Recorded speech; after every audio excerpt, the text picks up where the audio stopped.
Hello, everyone. It is almost 7. We have about 30 seconds, so give us time for everybody to get seated.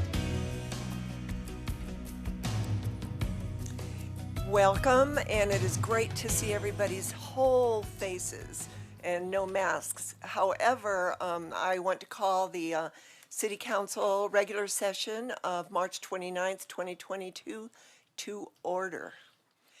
Can we have a roll call, please? Mayor Peck. Present. Councilmember Hidalgo Faring. Here. Councilmember Martin. Here. Councilmember Waters. Here. Councilmember Yarbrough. Here. Mayor Pro Tem Rodriguez. Here. Mayor, you have a quorum. Thank you. Can we stand for the pledge?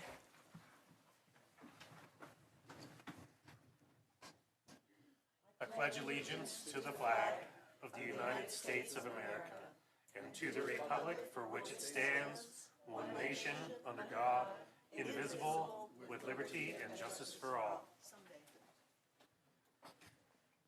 Thank you. Masking at these in-person meetings is voluntary, and welcome to anyone choosing to wear a mask. You're allowed to do that. Those choosing to watch the live stream may do so in these ways. You can go to the video link on the city's agenda management portal at www.longmontcolorado.gov/agendas. You can also go to the city's YouTube channel, which is Longmont YouTube Live. You can also go to, again, the Longmont Public Media website, longmontpublicmedia.org/watch, and as usual on Comcast at channels 8 and 880. I just am really excited to see everybody's faces out there. It's been a while, so welcome. A reminder to the public participation at regular and special council meetings is regulated by Rule 5 of the City Council Rules and Regulations. Rules of Procedure. Each speaker is limited to 3 minutes, and council rules dictate that one person may not give or assign their time to others. The chair may regulate the time for public participation, may restrict cumulative or redundant presentations, and may require that each speaker's comments pertain to the subject under discussion. Anyone wishing to speak at first call public invited to be heard shall add his or her name to the public invited to be heard sign-up list prior to the start of the meeting, and it was on a table outside in the foyer. Only those on the list will be invited to speak at the first public invited to be heard on a published public hearing item. Anyone wishing to speak on second reading or public hearing item are asked to add their name to the speaker list for each second reading public hearing item they wish to speak on prior to the start of the meeting. So that's when we have our second reading agenda, when items are brought back for the second time. You may want to speak just on that item, then that's what you sign up to speak on. Anyone wishing to speak during final call and public invited to be heard at the end of the meeting will be invited to do so with no sign up. Whew, that's a lot of reading. So now we have the approval of the minutes. Can I have a motion to approve the minutes of March 8th, 2022? Thank you. Do we have a second? Second. Okay, the minutes have been moved by Tim Waters, seconded by Councilor Hidalgo Faring. Let's vote.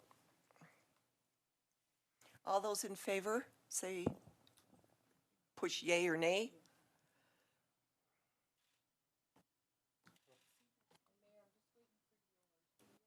Yeah, it doesn't want to go. So I'm a yay. So that vote carried unanimously. Thank you. And this, okay, great. Are there any counselors that want to add revisions or to future agenda items or submission of documents or motions? Seeing none, we'll move on to the city manager's report. No report No. to Mayor Council. Okay, thank you. We have 3 special reports and presentations on the agenda. We have one dedication, which we're going to do right now, of the Longmont, Colorado painting from the Art in Public Places program. And who do we have presenting that?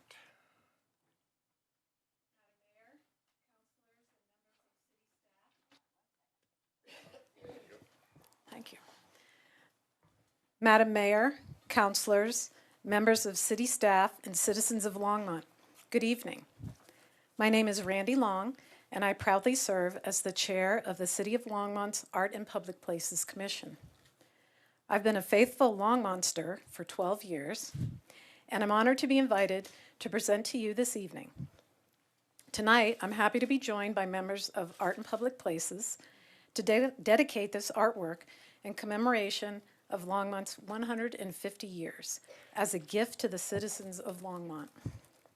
This original painting by artist Julie Lydell depicts a scene that we call home, our beloved Twin Peaks overlooking McIntosh Lake.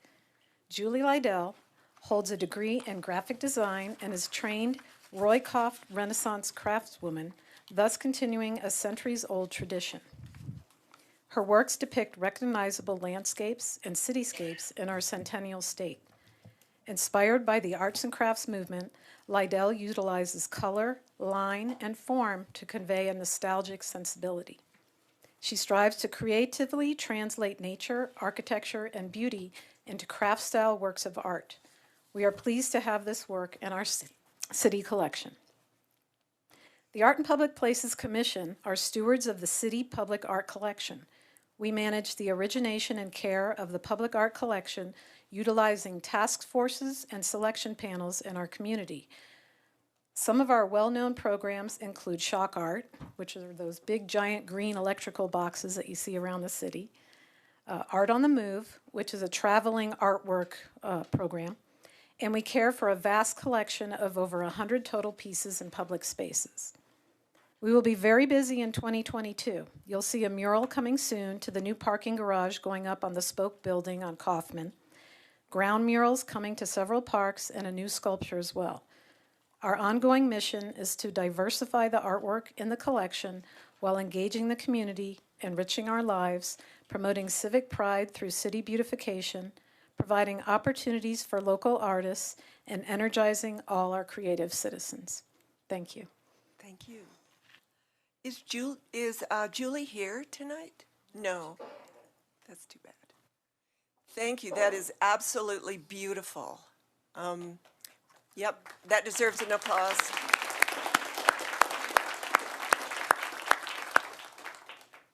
We're going to have to hang that in a very special place.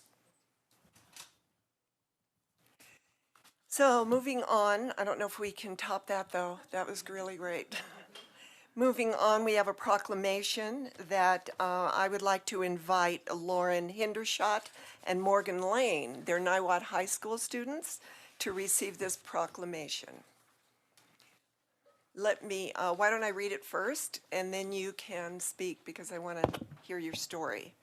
So this is a proclamation designating March 2022 as International Women's Month in Longmont, Colorado.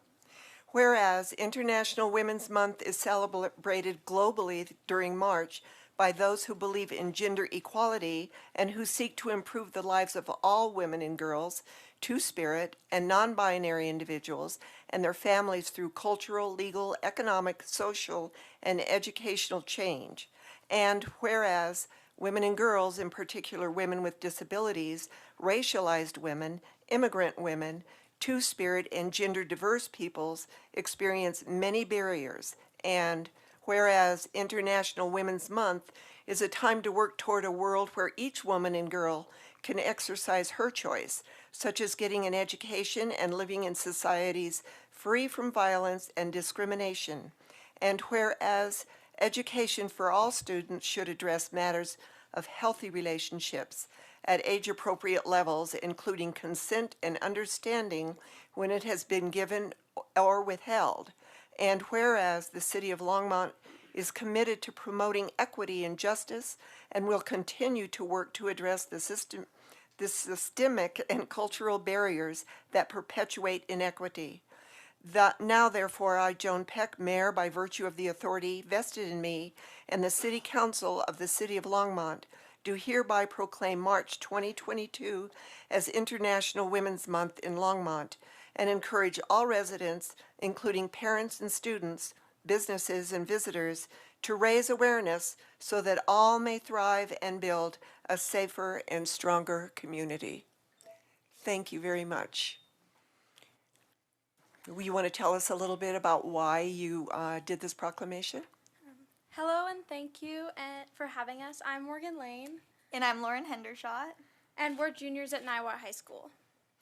Niwot offers the opportunity to be a part of the International Baccalaureate program, which includes a community project. As our project, we chose to write this proclamation because of the lack of knowledge in relationships regarding consent in our community.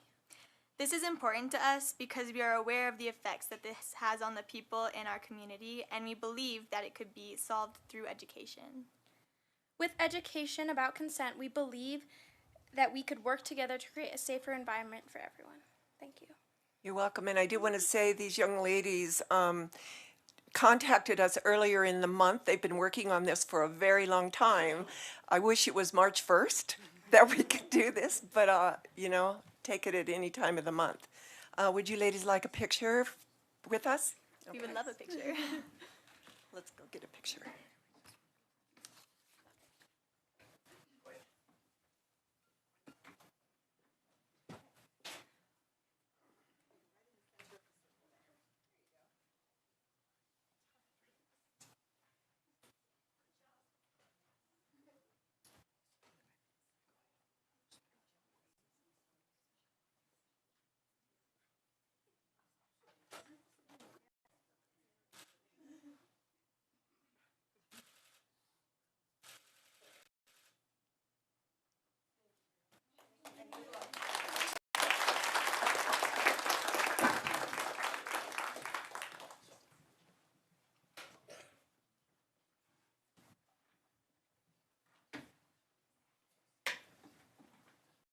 Yeah, don't let my name fall.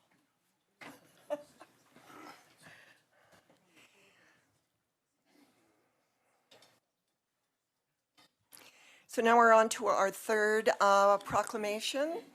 Hold on for a minute. So this is going to be a preliminary feedback on the Sugar Factory and Steam sub-alternatives and strategies. So we have Erin Fosdick and who is the principal planner on this project. Mayor, if I might, pardon me for one Yes. moment. We wondered if it wouldn't be appropriate to take a picture as well with the Art and Public Places group that was here with the picture while we're in the photo taking moment. Sorry, Erin. Oh, that's absolutely that be all right? perfect. I didn't even think of it. Thank you. That'd be great. Thank you. Come on down. Are they still here? Yeah, there she is. Come on.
Dr. Watt, maybe I can get Dr. Waters on this side or one more person on this side. There we go. Perfect.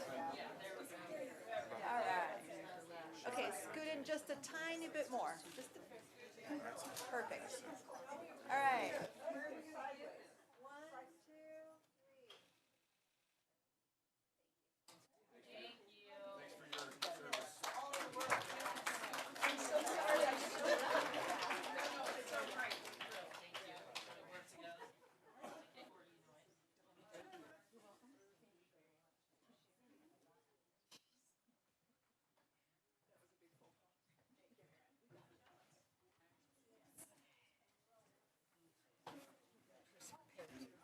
Thanks.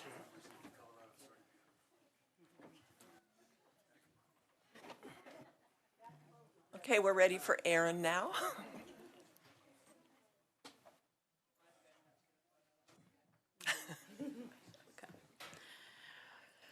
Good evening, Council, Mayor Peck. Hopefully I remember how to do this since it's been a while since we've been in person. My name's Erin Fosdick, and I'm a principal planner with the city's planning division. I'm joined tonight with representatives from our consultant team, who I'll call up in just a sec, but I'll introduce. We have Nancy Locke, who is Stantec, and they're the prime consultant helping us with this project, and also are joined by Danica Powell with Trestle Strategy, and Trestle is helping us with the engagement and outreach for this project. I just want to do a short overview, and then I'll turn it over to Nancy. Tonight, what I want to do is just give council a short update. It's been since December that we were here talking to you about this project, and since that time, we've been doing a lot out in the community, and you'll see a lot of that reflected in the council communication. Tonight, we're going to give you a short overview of the goals, which you've seen. We've already gotten feedback from council members on maybe some wordsmithing that we could do, and we'll take a look at that and incorporate that feedback. We'll also spend some time to process and where we are, where we've been, and where we're going. As I mentioned, we've done a lot of engagement. So since we talked to you in mid-December of last year, we've been visiting with other advisory boards and commissions. We've been visiting with community groups, conducted a project survey. We had a Zoom community meeting. So we had a community forum that some of you attended with rooms. We've also engaged with a third grade cohort at Indian Peaks Elementary, and Councilmember Hidalgo Ferring can talk more about that, and have gotten some preliminary ideas from some third graders, which was really some innovative and interesting ideas. And we've included information in attachment to go through that and talk about anything if you have questions, but obviously we included a lot of information in your packet. What we really want to focus on tonight is sort of the next step in the process, and that's really looking at alternatives. So Nancy's going to walk you through alternatives for the sugar factory area, for the steam area, and we want some high-level feedback from council back out to the community and back out to staff to help us develop that preferred alternative. So with that, I'll turn it over to Nancy, and we look forward to our conversation.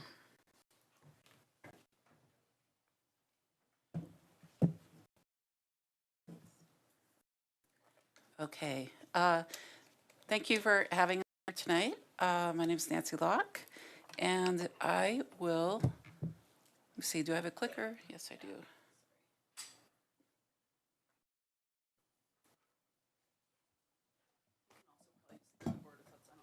Oh, okay.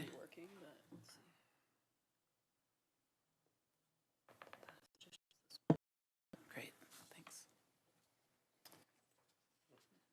Okay, so we're going to start out talking just really briefly about the process that we've been going through here. We started looking at all the work that you've done previously, everything from your Main Street Corridor Plan, the ULI TAP panel, the STEAM visioning, several other relevant documents. We've also been looking at the existing conditions and looking at the capacity of the land, looking at environmental concerns, looking at the mobility, connectivity issues, and in addition to that, we did a market study. So all of this information fed into developing goals and strategies for the steam and the sugar factory area. The goals and strategies, you've seen them. We've gotten some feedback on them, as Erin was saying, but they really do start to form the basis for the alternatives that we're developing. The alternatives represent the input from the engagement. They represent, they have a foot in reality relative to the market. They are responding to the existing conditions, the physical conditions, and they develop and they explore ideas. From that, from our alternatives, we will select a preferred alternative, and that alternative will be then vetted with the community once again, and it will roll into a document that will guide the future development of the steam and sugar factory areas. So thinking about for the goals and strategies, we include these here really because these are critical to the elements that are in the alternatives. Every one of these goals and strategies are represented somehow in the physical form or in a potential strategy or policy that could come about through this process. So, number one focus, diversifying housing. Number two, enhancing transportation, connectivity. Number three, defining that sense of place, which is so incredible in these areas. And there's a lot to capture and to be true to who Longmont is. The idea of creating community, a place for the community to gather, social spaces, places that empower the community, and then finally promoting sustainability.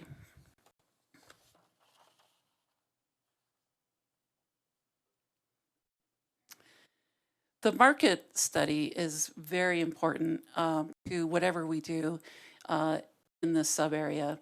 And it's important that the proposals are responsive to what the market will allow over the long run. So touching on the high points of the market study, the area in general, Colorado, a lot of demographic shifts. The age is increasing. Households are demanding diverse housing. Households are less likely to have children. And there's a growing unaffordability across all income levels. So it's a major underlying driver relative to we consider as we develop the plan. For housing, attainable housing, specifically, there's a strong demand for missing middle housing, which is anything from 2 to 19 units, and higher density housing, which offer a lot of different options that you won't find around single family. Very important in Longmont is that one of the big opportunities you have currently is infill opportunities, areas to redevelop areas that are currently underutilized, and as well rent and for sale units. In terms of somewhat more of on the commercial front, industrial, office, and retail, there's a lot of demand for industrial. Office, the office market is shifting. We're seeing people go with that work anywhere, live anywhere. And then in terms of retail, there is demand for an agricultural hub as well as for neighborhood retail. And the cultural facilities, I think the study for the Performing Arts Center really said, yes, there is a demand on that front. So looking at the planning area, there's really, it's a larger area, a little bit less than 300 acres, of which there's really 2 distinct districts within there. There's the steam area and the sugar factory. So the study is looking at the whole area with these 2 districts. It's really important that we are looking at it as a whole area, because there are opportunities where you want these 2 areas to complement one another as opposed to compete. As well as you can look at some broader connectivity issues. The common to both areas, they're underutilized. They represent a gateway to the city. They're positioned on the St. Vrain Greenway. And they both include multiple property owners. They have unique qualities. So the steam area, it's anchored by Main Street. It's walkable from downtown, from transit, from the future BRT and rail. There are multiple property owners and a lot of smaller parcels.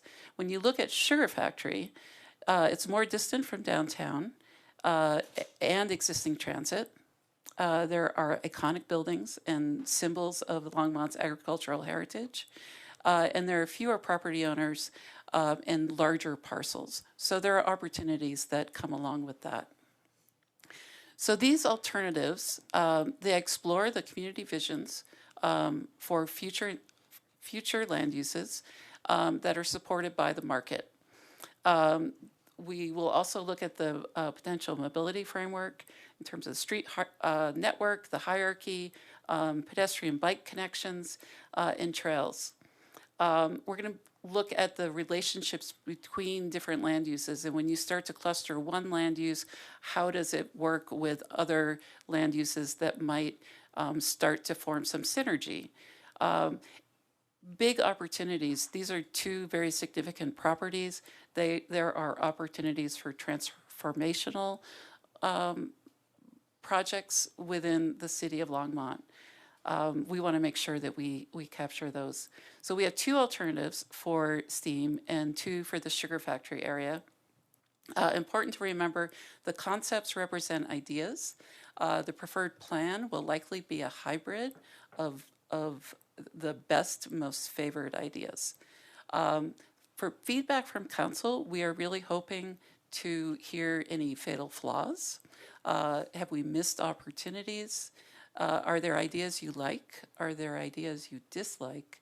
And more generally, are there things that you want us to consider as we go forward and you may not have heard much about?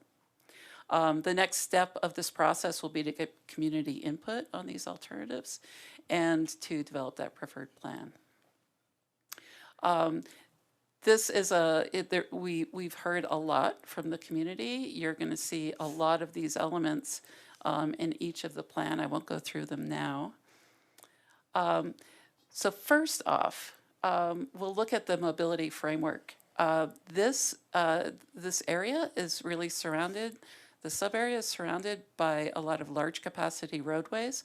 It does not have a lot of internal local road networks, and access is somewhat limited. We are looking at how do we expand that, and looking at it both from connection between the sub-areas but pedestrian and bike connectivity as well. So common to we have two alternative, well, really 2.5 alternatives here. Common to both schemes is 3rd Avenue. We've heard a lot about increasing safety at the pedestrian crossings, creating more pedestrian crossings from the neighborhoods to the north down to the south. We are also common to the schemes is relying more heavily on trails as mobility. So the St. Vrain Greenway being a really important corridor, connecting people from the sugar factory area to the downtown and to the STEAM area. We have some challenges as we look at connectivity. We've got existing railroad crossings. In one scheme, we look at maintaining those. In one scheme, we look at potentially acquiring another. So there's definitely a lot of options here. Also common to all schemes is the extension of Emery Street down into the STEAM area. And so moving on, looking at option 1, so that's there on the top. In this scheme, we're looking at how do we really knit together STEAM and the sugar factory area. We look at connectivity along 1st Avenue in the STEAM area, a slight jog, and utilizing 2nd Avenue. It's dropped to the south of 3rd, that then connects into Rogers Road and down into the Sugar Mill roadway. It's not ideal. It's not a direct connection. Direct connection is not absolutely necessary. But this is sort of the least difficult connection to make. Also in the first scheme, you can see that there's using the rail corridor as tying it with a multi-use pathway that links along 1st and along the rail corridor over into the sugar factory area. In the second option, so option 2A looks at an at-grade crossing, a connection between there's a connection from First that goes over the rail line at the spur and continues down to connect with Sugar Mill Road. That option can actually be grade or flyover, and in that case, you do not need to have a rail crossing. Challenge with that, of course, is that there's a large cost associated with a flyover over the spur line.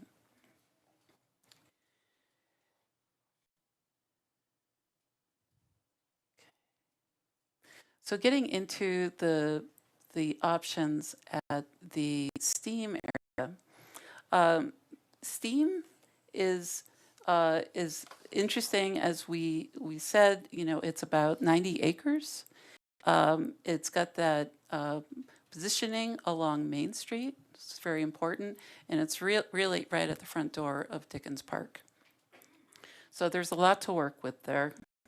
It's also walkable to the future BRT, which I think I can point. Maybe I can't point. The future BRT there that's at First and Main.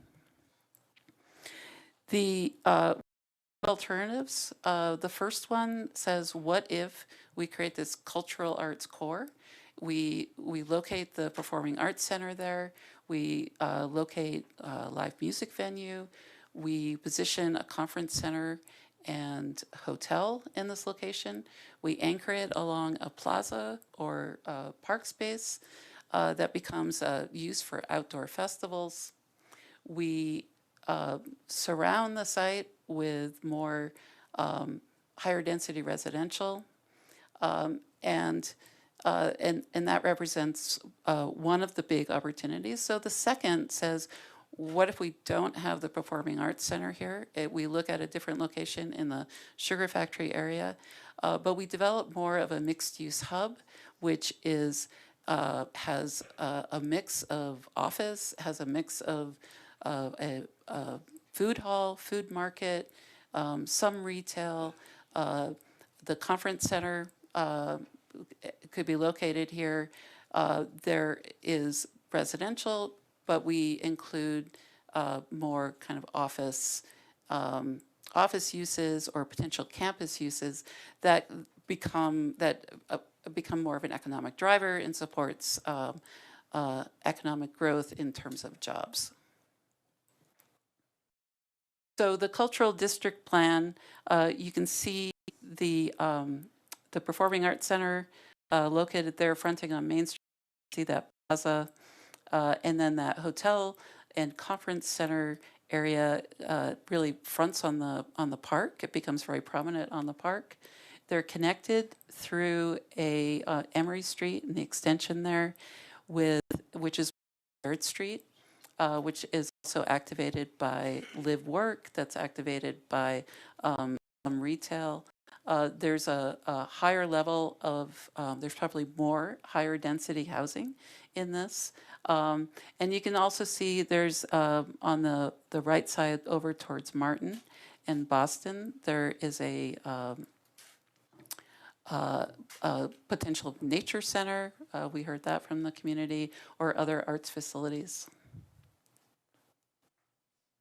And then the second option, you can see with a little more zoomed in, there's the food market there in that red bar just across the green space. You can start to see that kind of trails, multi-use trail corridor along the rails, intersecting with the Emory Street extension, that hub. And then on the opposite side, you've got the city property, and you've got the potential for the office or other uses.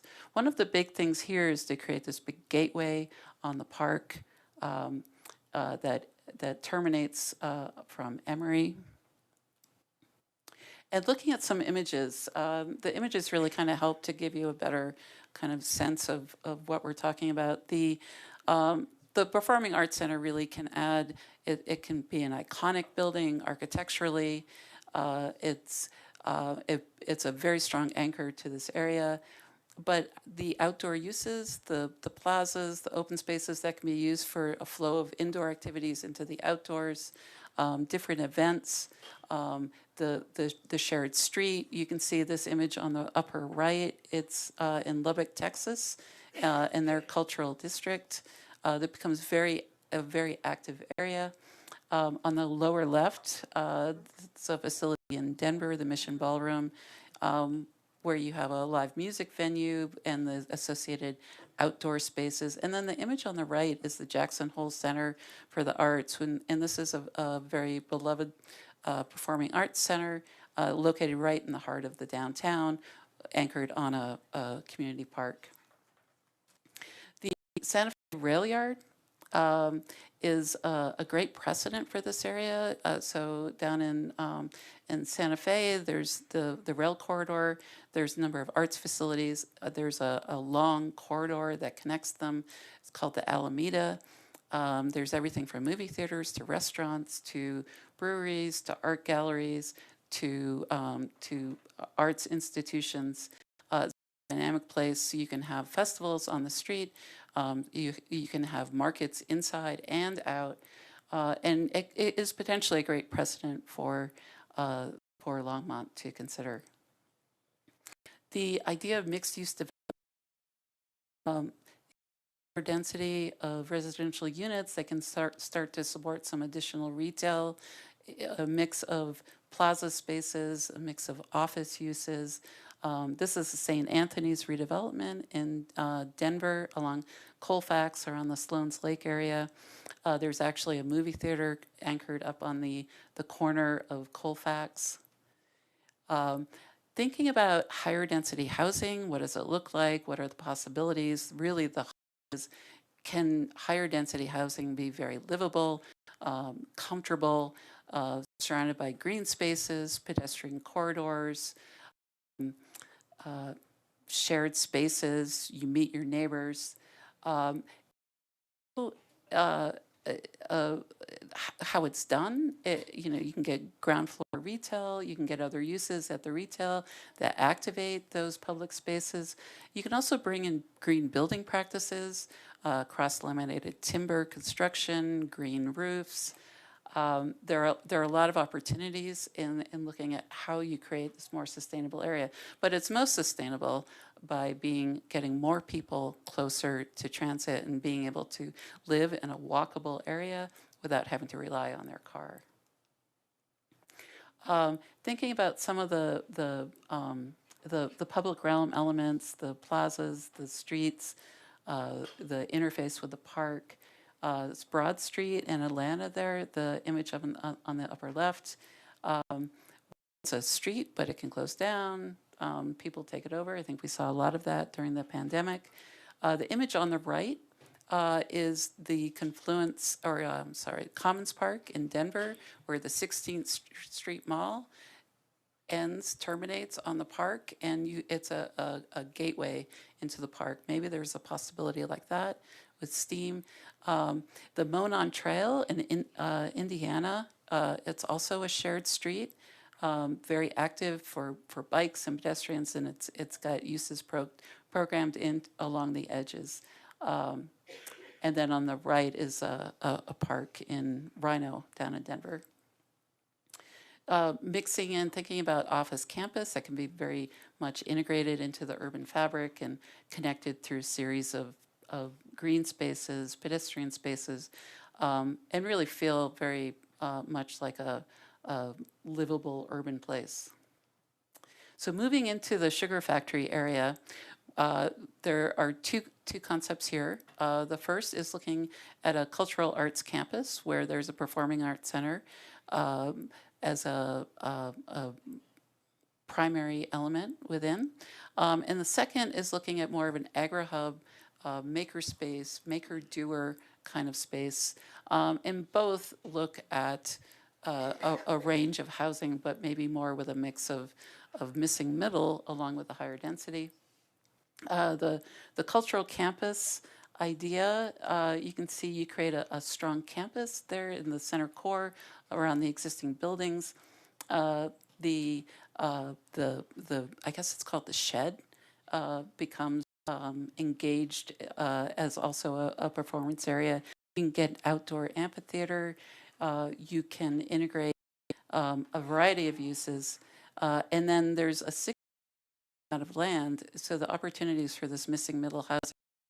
Think about courtyard housing,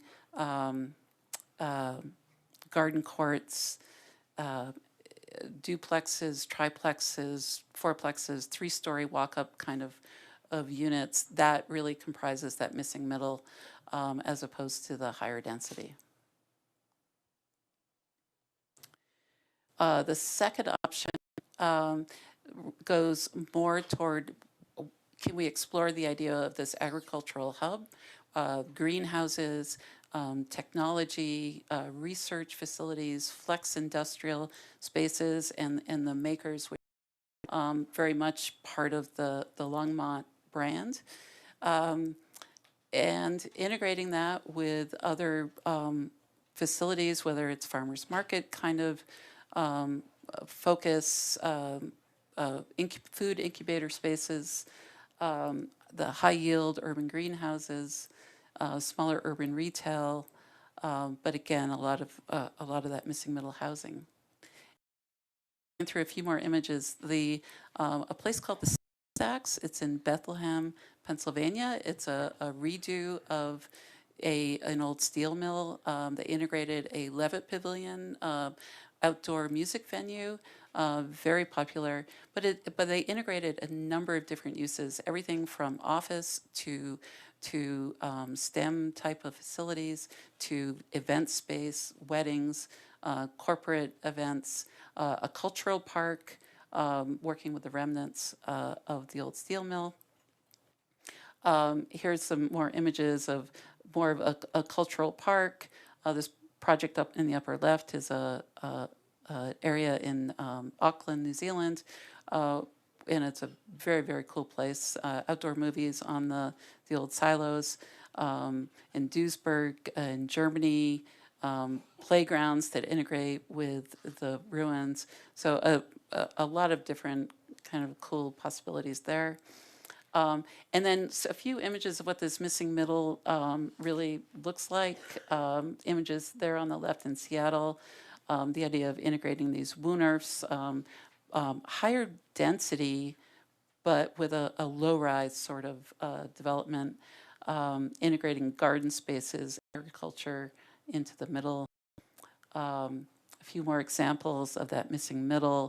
You can really get a lot of variety by mixing your housing types. So lots of choices for people of multiple different income levels and styles of living that they're looking for,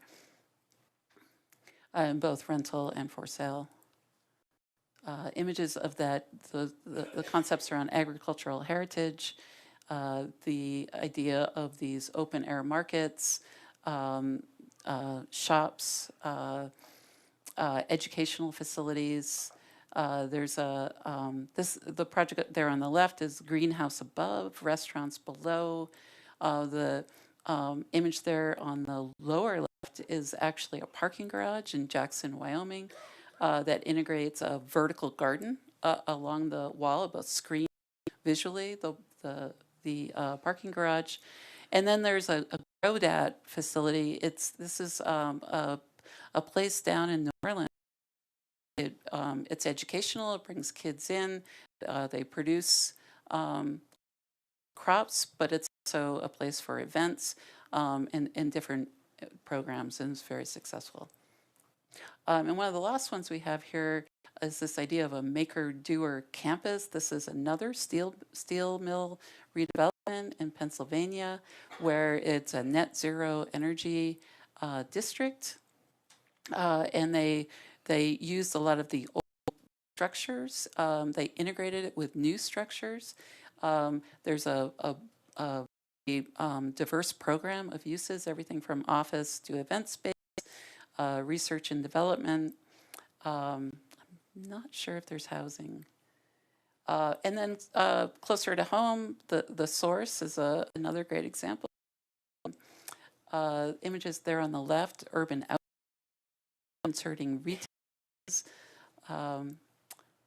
And so next steps will be to engage the community through both getting this information up on Engage Longmont, the website, and to do an online presentation of these ideas and hear from people through that forum. We will then develop the preferred plan. We'll look at phasing and infrastructure and draft the sub-area plan following that and try and wrap it together. So we have a couple questions. I mentioned them before, but is there anything you saw that it seems off base that we just shouldn't do? Are there things that we missed that should be included here? Anything you like, dislike, and anything you'd like us to think about to sharpen what has been developed thus far. And with that, I thank you. You're welcome. Thank you for that. Councilor Martin, I am going to try to... It turned red all by itself. Thank you. Yes, it took me a minute on the street and trail map slide because you had a nice legend for the pale features, you know, the existing streets and so on. But excuse me, are the heavy blue lines were new roads? Yeah, I know, I'm all the way back at the beginning. That's okay. There, oh, That's okay. there you are. All right. All right, so the heavy blue lines are new or enhanced roads, and the heavy green lines are trails and bikeways, is that correct? Yeah, exactly. Okay, and so I think that no matter how this is done, especially since the images that highlighted did not show a lot of parking, which is, you know, something that makes me very happy, that we're looking at transit-oriented development, which means that we need to show shuttleways or busways as well, and the temporary car storage is going to need to be on the periphery. And it doesn't, that didn't really jump on. Could you say a little bit more about how that's expected to work? Yeah. For one, there is not service into the sugar factory area, and we've been looking at different routes where we could loop transit through that site. We do need to have more conversation with city staff on that front. I think the assumption that parking in the sugar factory area for the campus component, within the STEAM area, the assumption is that there's on-street parking under the footprint of the building, for the most part, for many of those uses. Did I answer your question? A little bit. I would like to also include the economic development part who are working on transit-oriented development concepts. Councilmember Martin, I think that's a great observation. And one of the things that we've been hearing from the community quite a bit is the concept of really looking at building out complete streets. And so that's something, as you know, we've been really working towards at the city. And as Nancy mentioned, we'll be working closely with transportation, what our existing roadways, how they could transition to better serve the area consistent with the community's vision. We all have been working and we've presented to a couple of their groups, so they have some good ideas. And I think in the final plan, thinking about what those complete streets look like, how best to serve developments with parking in the short term, in the future, you know, near future, as well as long term. To your point, those are things that we'll bring forward in that final plan. Could you define the term of art complete streets for the public, please? Sure. When we think about a complete street, and I don't know if any of my transportation folks are behind me and can but that's really a street that doesn't prioritize any single mode, but really accommodates all modes of travel. So streets, and when Nancy mentioned, 3rd Avenue transitioning, that roadway accommodates all modes now, certainly prioritizes vehicles. And so in a complete street, you'd really look at how are pedestrians, people on bikes or other types of wheels, transit, and all working together and, all kind of same type of priority. Thank you.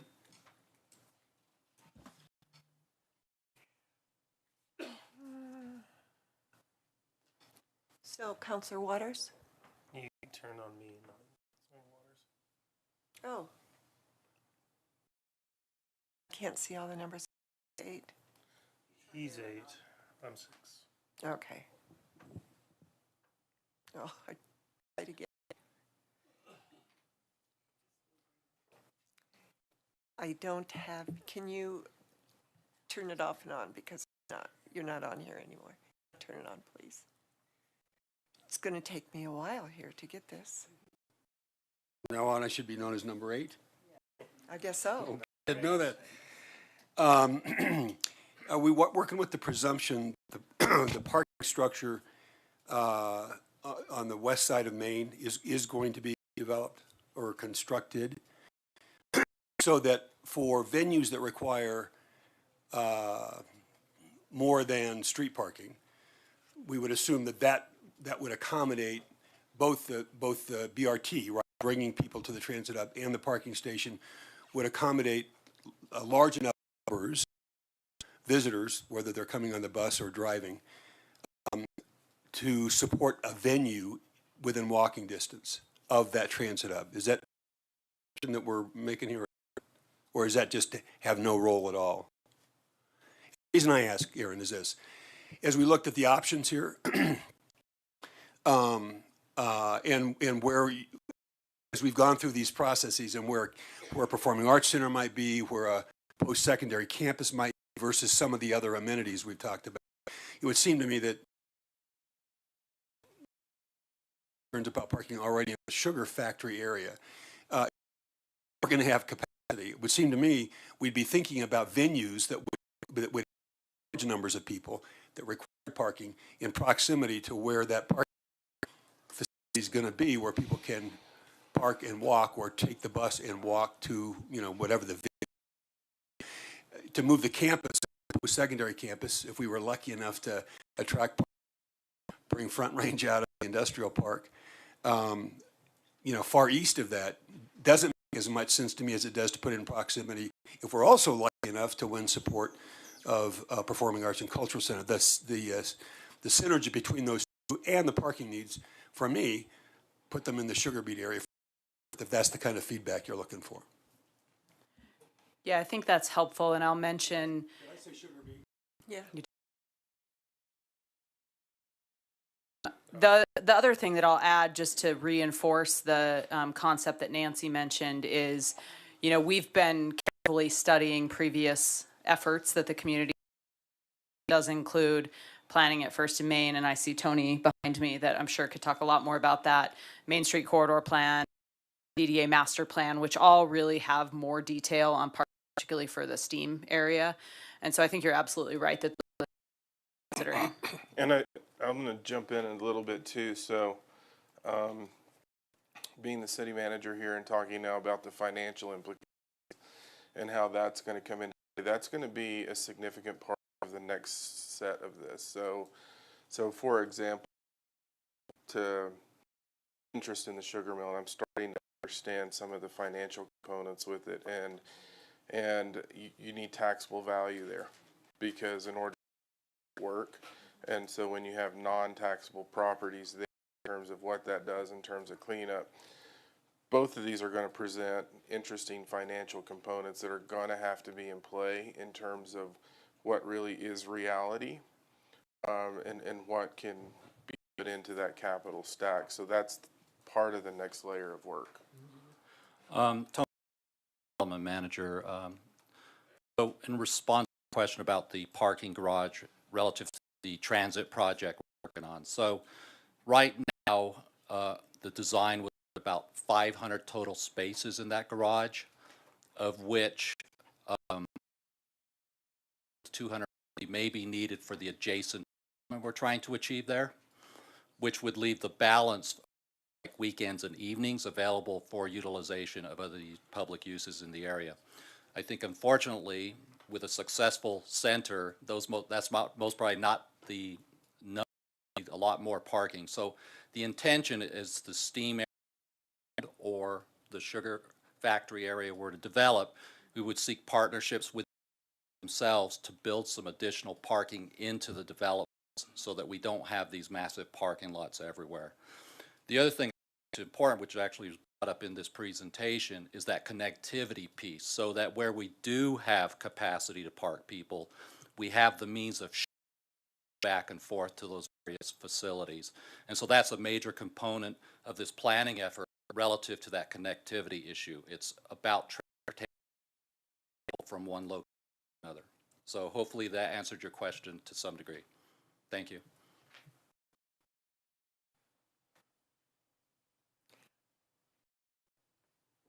Mayor Pro Tem Rodriguez. Thank you, Mayor Peck. Those folks who have been following along on this specific issue, you've heard my, I guess, disagreements with pairing the steam and sugar factory sites. And I think outside of the geographic differences, I appreciate what the consultant said, because it also outlines some other unique property characteristics, such as smaller sites versus larger sites. And one thing that wasn't really mentioned enough is that in the steam area, there's actually more city-owned sites than there is in the steam or in the sugar factory area sites. And so that gives the city, in and of itself, a lot more leeway to try to affect the kind of change that we're talking about when we're imagining redevelopment of these sites. So in that sense, to me, in the options that were portrayed to everybody tonight in the presentation, city seems to be more suitable for the downtown, which would be the steam area, right? We've just seen LDDA do an entire project about slope, as they called it, project, where they're trying to get folks down the hill towards First Avenue, Second Avenue, and First Avenue, right? That plays into the STEAM concept. And so having the upslope slope thing seems a more appropriate place for the Performing Arts Center, as well as some other redevelopment issues that we're looking at in downtown Longmont that will provide the kind of amenities, be it hotels, boutique hotels, dining. Those things all seem more appropriate for a performing arts center per se, and maybe an attached hotel to a conference center to the downtown area versus the factory area. And also because of the transit hub that will be directly west in that concept. And so to me, it would be option one, I believe, in the STEAM area is preferable to me.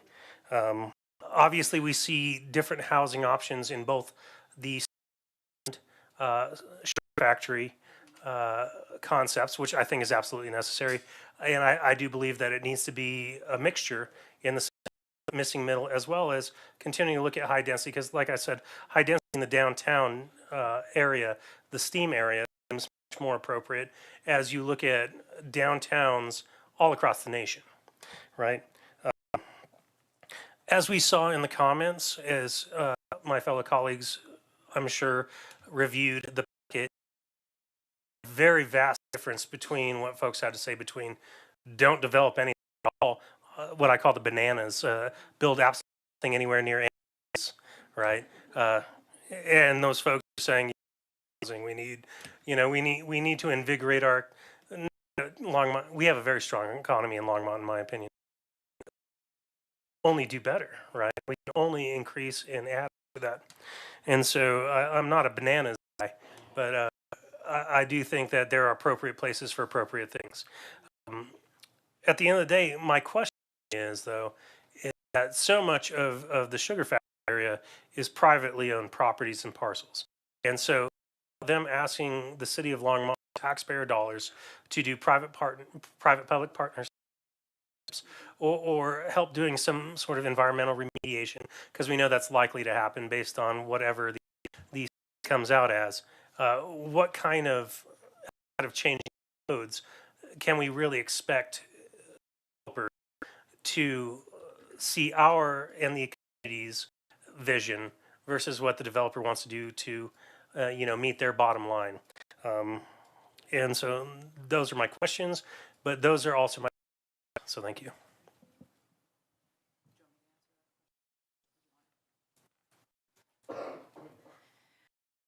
Councilmember Rodriguez, thanks for sharing your thoughts on the options. That's very helpful. With regard to development at the sugar factory, Tony can certainly provide some more information to clean up, and we have been working on grant activities for planning for that. We have been working with some potential developers, and they've been working closely with us throughout the planning process. So as you know, one of the things, and as Nancy mentioned, one of the things that we'll be looking what are some of the high-level costs associated with this plan and how we face things? I think absolutely, as the ULI TAP report initially stated in 2020, it's unlikely that the sugar factory area, and frankly the steam factory area, is going to develop without some type of public-private partnership. What that is, I think, has yet to be determined, but we have been working closely with the potential developers, the sugar factory, as well as in the steam area. Is visioning, so it's not that the city is going to come forward and spring something on them like, here you go, you're doing. We've been talking with them, and I think the sugar factory in particular, because it is such a large area with a lot of opportunities in the future, there's to understand what thinking so that we can work together. So we have been in ongoing conversations. I know Tony's had a lot of conversations with those development interests. I think Harold and others are as well, close communication. And I think, as part of this planning, some of those partnerships could be, if appropriate, bringing those forward.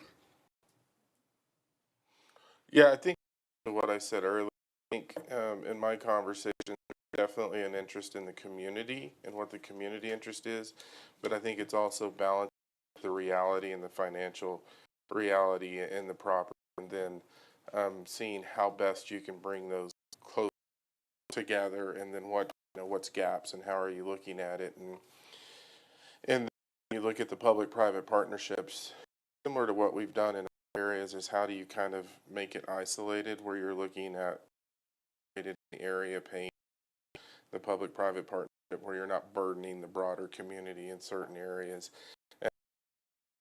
Work to come conversations. Councillor Hidalgo-Faring. Okay, thank you, Mayor. It's getting, so we have a group of our Indian Peaks kids that came. A few of them already had, it was time to go. But, I just wanted to recognize before I get my input, but recognize the hard work that they've done and the collective, the collective they pulled together in really identifying what they'd like to see, what their families would like to see. And it was really, I was really in awe with the ideas they came up with, the work and the research that they all pulled together to their own designs. But overwhelmingly, I saw with each of their projects, it was a sense of a community hub. So really wanting something for people, for families, enjoy each other's company, have things to do, and it was like a community building type with recreation. So I don't know, before you all leave, if you wanted to just, if we can, stand up really quick. So acknowledge those of you who are left. Thank you. We have some up in front too. So thank you. So we were really proud of the work that they did, and just in honoring that piece, I was looking at the two ideas of where the cultural arts campus would be. I do agree that it makes more sense to be more in the sugar beet factory to Main Street downtown, and I just Oh, and then I guess I wanted to know, as we move forward, I mean, it's really dependent on what, the ground and soil study determine and what needs to be remedied in those areas. Do we know how what are the costs? I know I heard some costs thrown out there, but really I feel like before we can move forward, we really have to know with what we're with. I'll stall while talking to ask him to come up and provide the real information. I want to remind council that the sugar factory itself and the area south where there's currently storage is not actually annexed to the city yet, and so it is within our Longmont planning area. From a process standpoint, that would need to come back to council first for annexation referral, then a neighborhood meeting, and then a formal annexation process. So there's a lot of, and as part of that, we would obviously require some detailed analysis. Tony has been working with Stan Tech, and as I mentioned, grant to start planning for that cleanup. And I don't know if you have any additional information you can share. There's been some sampling completed, but I don't know in terms of costs if information's available yet. So Tony, development manager. So first of all, we need to say thank you to the regional offices of the Environmental Protection Agency, because they have been footing the bill for all the environmental assessment that's being done on Sugar Mill property right now. And that's in excess of $1,000 value, just to let you all know. So where we're right now is they did complete the soil sampling and the water sampling, done the asbestos sampling. But right now, based on the numbers, from a remediation standpoint, dollars of remediation. That's to get rid of the asbestos and possibly some of the grounds. So we're working with the state health department right now to figure out how much of the ground contamination we really have to work with, or what we can leave and so forth. So we're trying to work with them to get down a little bit. The major obstacle to the historic buildings is the fact that first of all, there's all sorts of industrial equipment and still in the buildings. And some of the stuff is so monstrous, it's going to require demolition to get in there and cut these tanks apart to get them out of the building. So we just had a meeting the other day trying to decide how are we going to get these things out of there. So that cost, also that range of cost probably would include that demolition activity. And then the other thing is, you can say, well, what about the structure themselves? Well, the good news is that structurally the buildings are actually sound, because it's actually a steel membrane. The brick is actually a facade that's put in between the various metal posts. And you can actually take the existing brick and rebuild it.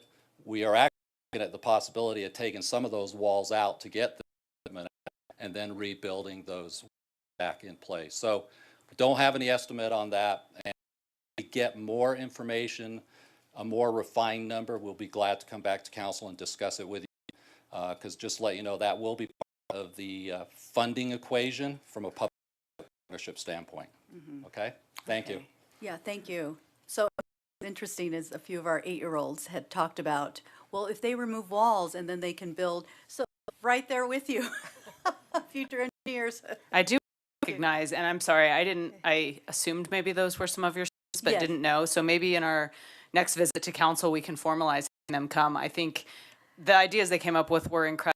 And we're fortunate enough to have a couple of the developers that are interested in the sugar factory participate in the presentation too. And I think it was interesting that a lot of the ideas the students came up with were similar to ideas that the community has come up with. So I think they're still actionable, and we're just really excited because, frankly, factory redevelopment will probably take some time. So they're the ones who can really enjoy it. So you guys did a great job. Thank you so much for your work. Thank you. So it doesn't look like there's anybody else. I do have a couple of comments. From the sugar mill, the sugar factory, that makes more sense. It actually defines what it was.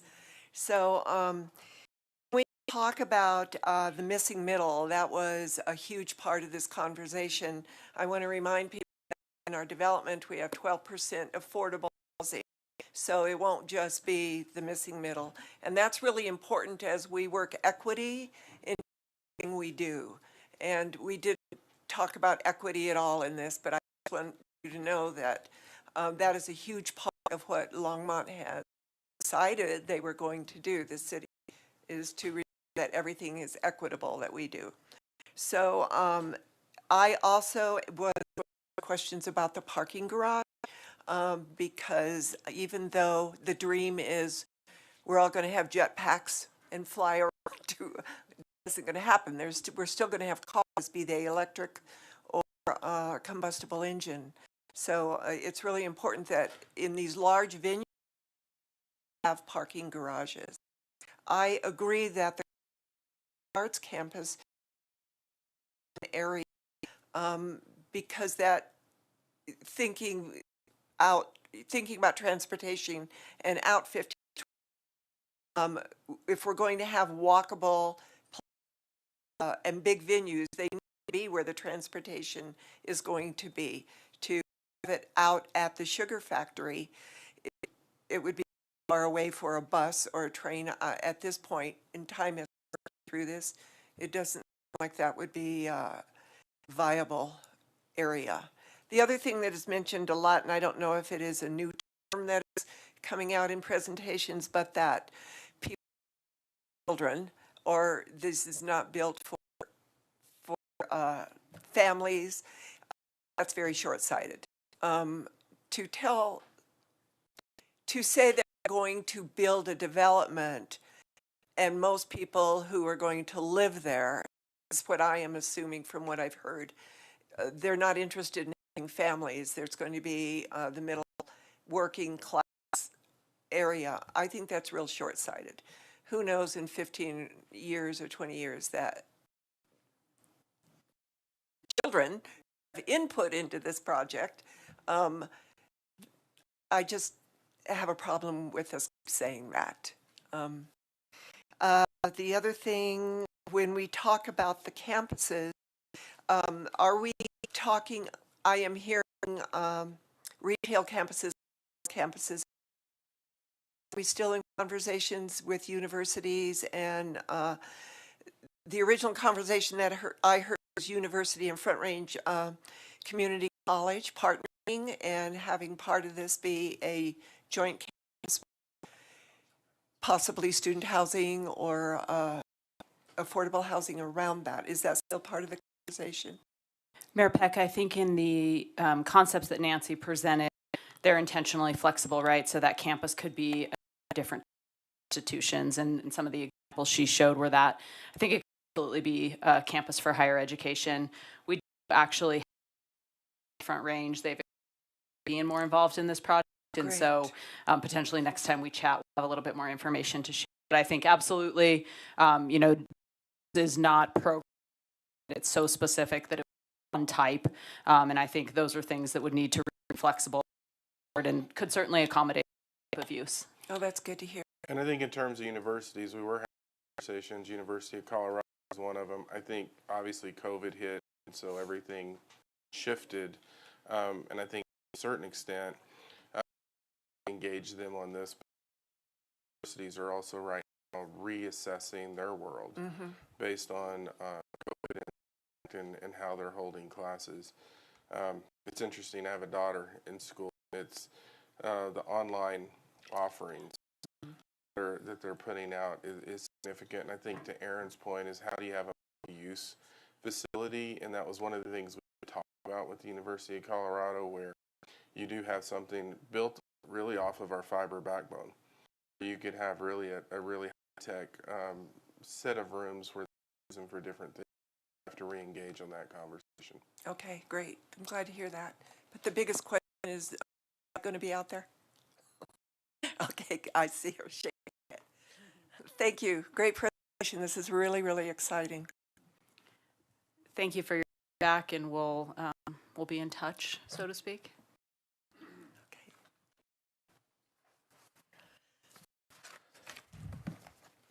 So now we're at public invited to be heard of our agenda, and we do have 6 people signed up. So if you're ready, Jeff is the first person that we can call on.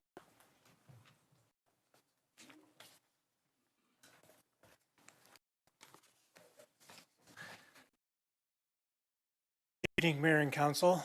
My name is Jim. I live on Little Leaf Court. I'm here tonight to congratulate you on your new digs. Not, no, it has that new smell, you know. So I want to, the real is Erin Horde. Erin is our new executive director at Tinkermill, and I'd like to give her the opportunity to introduce herself and explain how she's going to change Longmont. Thank you. Hi, Erin. Hi, council members and Mayor Peck. Thank you for having me. Like Jeff said, I'm new here. I just moved here about 3 weeks ago. And I have to say, I received the warmest welcome from literally every single person I have met here in Longmont. And I think so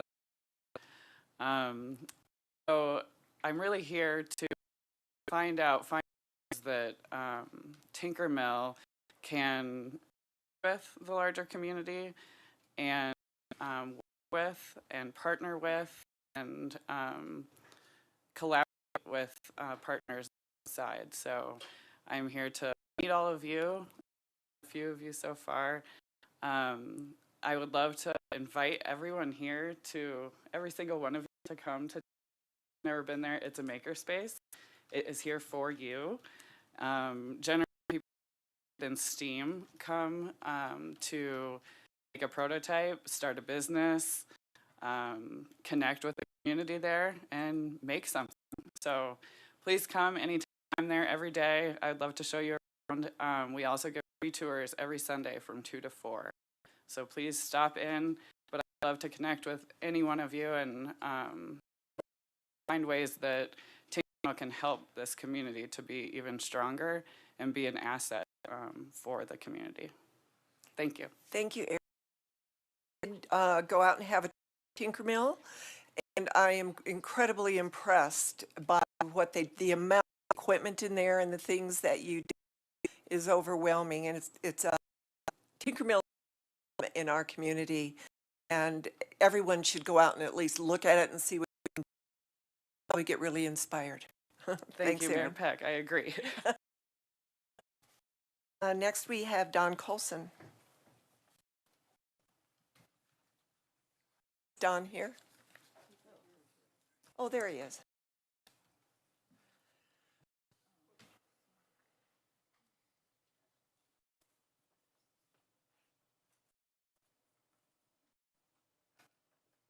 I don't have a driver's license, so. I'm Don Colson, Grant Street. Good evening, Council.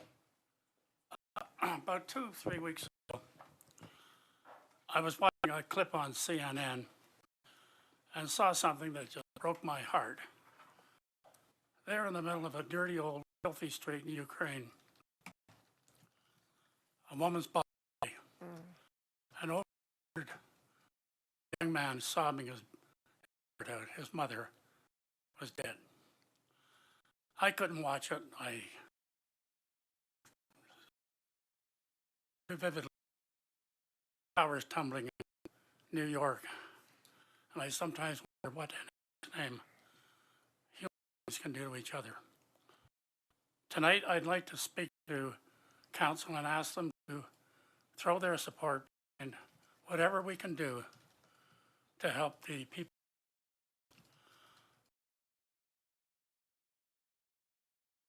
This would be Christmas lights up on all in Longmont, but make them yellow and blue of Ukraine's national colors. Lace the streets with trees filled with yellow and blue lights. The city is organized in some manner to have volunteers put together these pens, of which, by the way, I brought you. Give them to every single child in Longmont. Now, one of you people knows someone in other cities. Frontline cities could be in the forefront of this push to help the people in whatever way. Moral support is far better than no support at all. It's not as good as guns and cannons, but it's you people to give that broad consideration.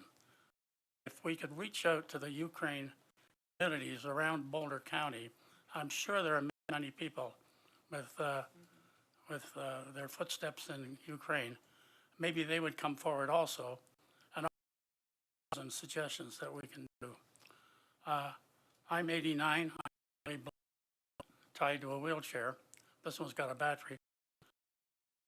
A heck of a lot I could. And so I'm available if anybody wants to pick my brain. Meanwhile, maybe that child huddling over for Ukraine as we now see it. It's broken, defeated, lies hope. Thank you very much. Thank you. How do I get these to you? Okay, thank you. No, okay, thank you very much. Thank you. I gotta go that way.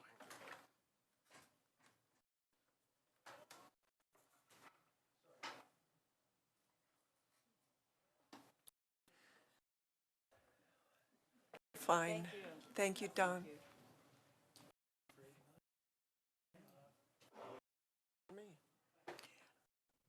Bruce Halleck.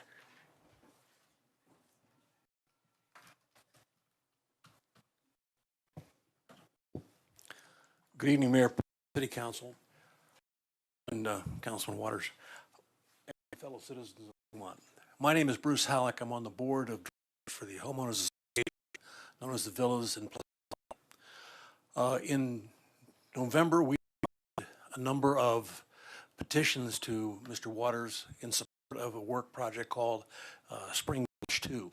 We favor that. We want it to be funded. It currently is not funded.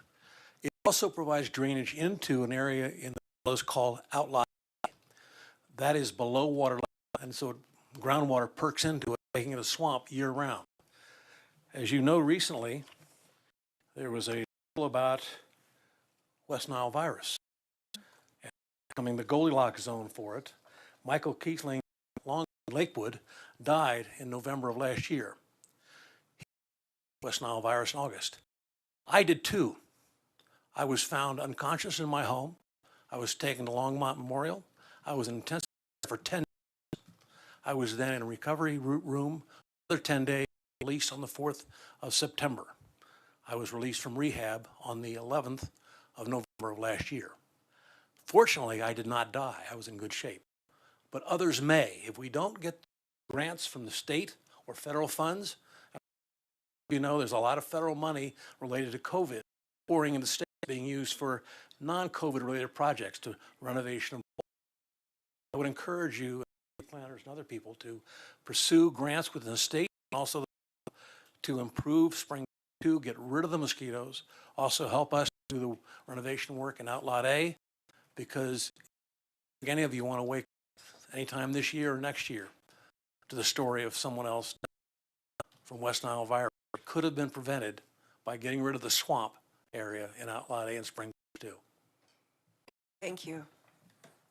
Thank you for the information. Brian John.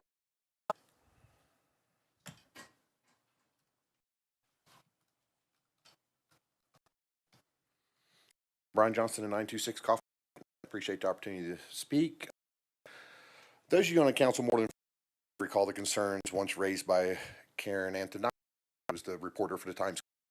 This was on how us going to encrypted all emergency communications would leave us with only reverse 911 as a way to disseminate information to the public during an emergency. At that time, it was cited here that only about 10% of Longmont was signed 911.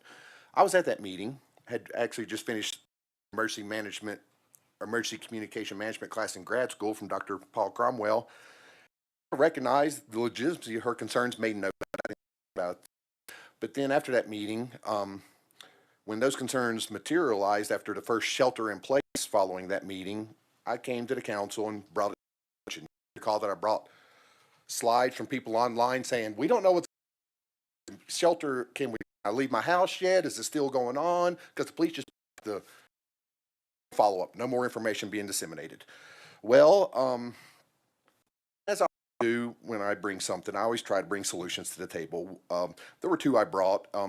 One, which is the credit goes to Andrew Knott, Deputy Director of Boulder County OEM. He had brought to me the idea of geofencing. Works. Everyone gets a notification via phone. Problem was at the time, alerts were set up, that system to where it went out to all of Northeast Colorado. But Andrew, the one public official, was like, yeah, it should be a concern that we can't reach a large percentage of our citizens and work. So I brought those to the table and went on. Well, Saturday, I received I saw the fire, the in-car fire. I grabbed my SUV, who can I help evacuate? I was going door to door. Found a family that needed help. But a couple of alerts that day. And then on Sunday, I know these come out. This is from the County Office of Emergency emails. I sent the press release to you about midnight last night. And basically what they have up and rolling is a system, what they call the wireless emergency alerts. And so I just came to offer two things, or to throw out two things. Number one, if you need to know the important, effective communication to stakeholders during an emergency, you let me know. Lots of some of the top scholars in public administration that do essays and case studies on. Another great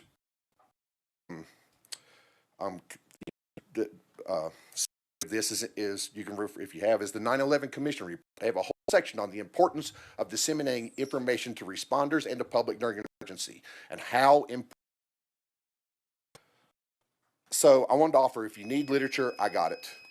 Thank you, and thank you for sending that to us through our emails. And I just wanted to say that we should reach out to Boulder County Office of Management, and this is something that we need because the capability only 10% of your citizens during an emergency is pretty irrational. Thank you. Polly Christensen.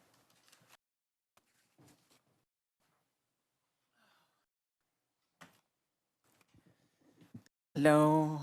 Nice to see everybody's faces again. Thanks for doing this. And I wanted to say, my name is Polly Christensen. I live at 410 Judd Street. Mayor and council members. I wanted to thank Mr. Wilson for the very moving words he said. Also wanted to thank two young women who brought up. Unfortunately, this is now the 29th of March, but next year, women, let's get out there and make March something to count. Still don't have the equal rights necessary. You have Juneteenth. I applaud you for doing that. It's about time. It's been declared a national holiday and a city holiday. I would urge you to waive the fees for the picnic at Willow Creek Park. It's modest, still not a big money maker, and it would that's being organized by Dean and Ollie and associated doing. Anyway, the thing that I wanted to talk about, you have something on your calendar tonight to discuss a waiver for VC for the community project. I am not suggesting you should waive this fee, but I point out that this is the Veterans Community Project. I helped the city because I noticed it at a National League of Cities. And I pointed it out to Bonnie Finley. Together we brought it to this city. So I am very much in favor of this. It's a very good organization. What I wanted to point out is that this is part of a metro district. There's a land that was part of a metro district. And that the developer of that metro district at the time could choose who to donate the land to. This is why we cannot have them deciding who to develop, because it needs to be donated to the city so that the city can evaluate whether these projects are actually viable. Right now, we've had to additional money to Habitat for Humanity, which is also a wonderful organization, but we've had to back up these two projects because they were not evaluated. They were evaluated only by the developer.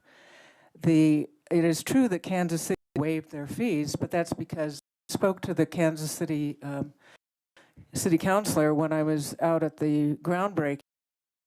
Oh, Kansas City built this project. So, okay. Thank you, Polly. Thank you. Last but not least, Strider Binston.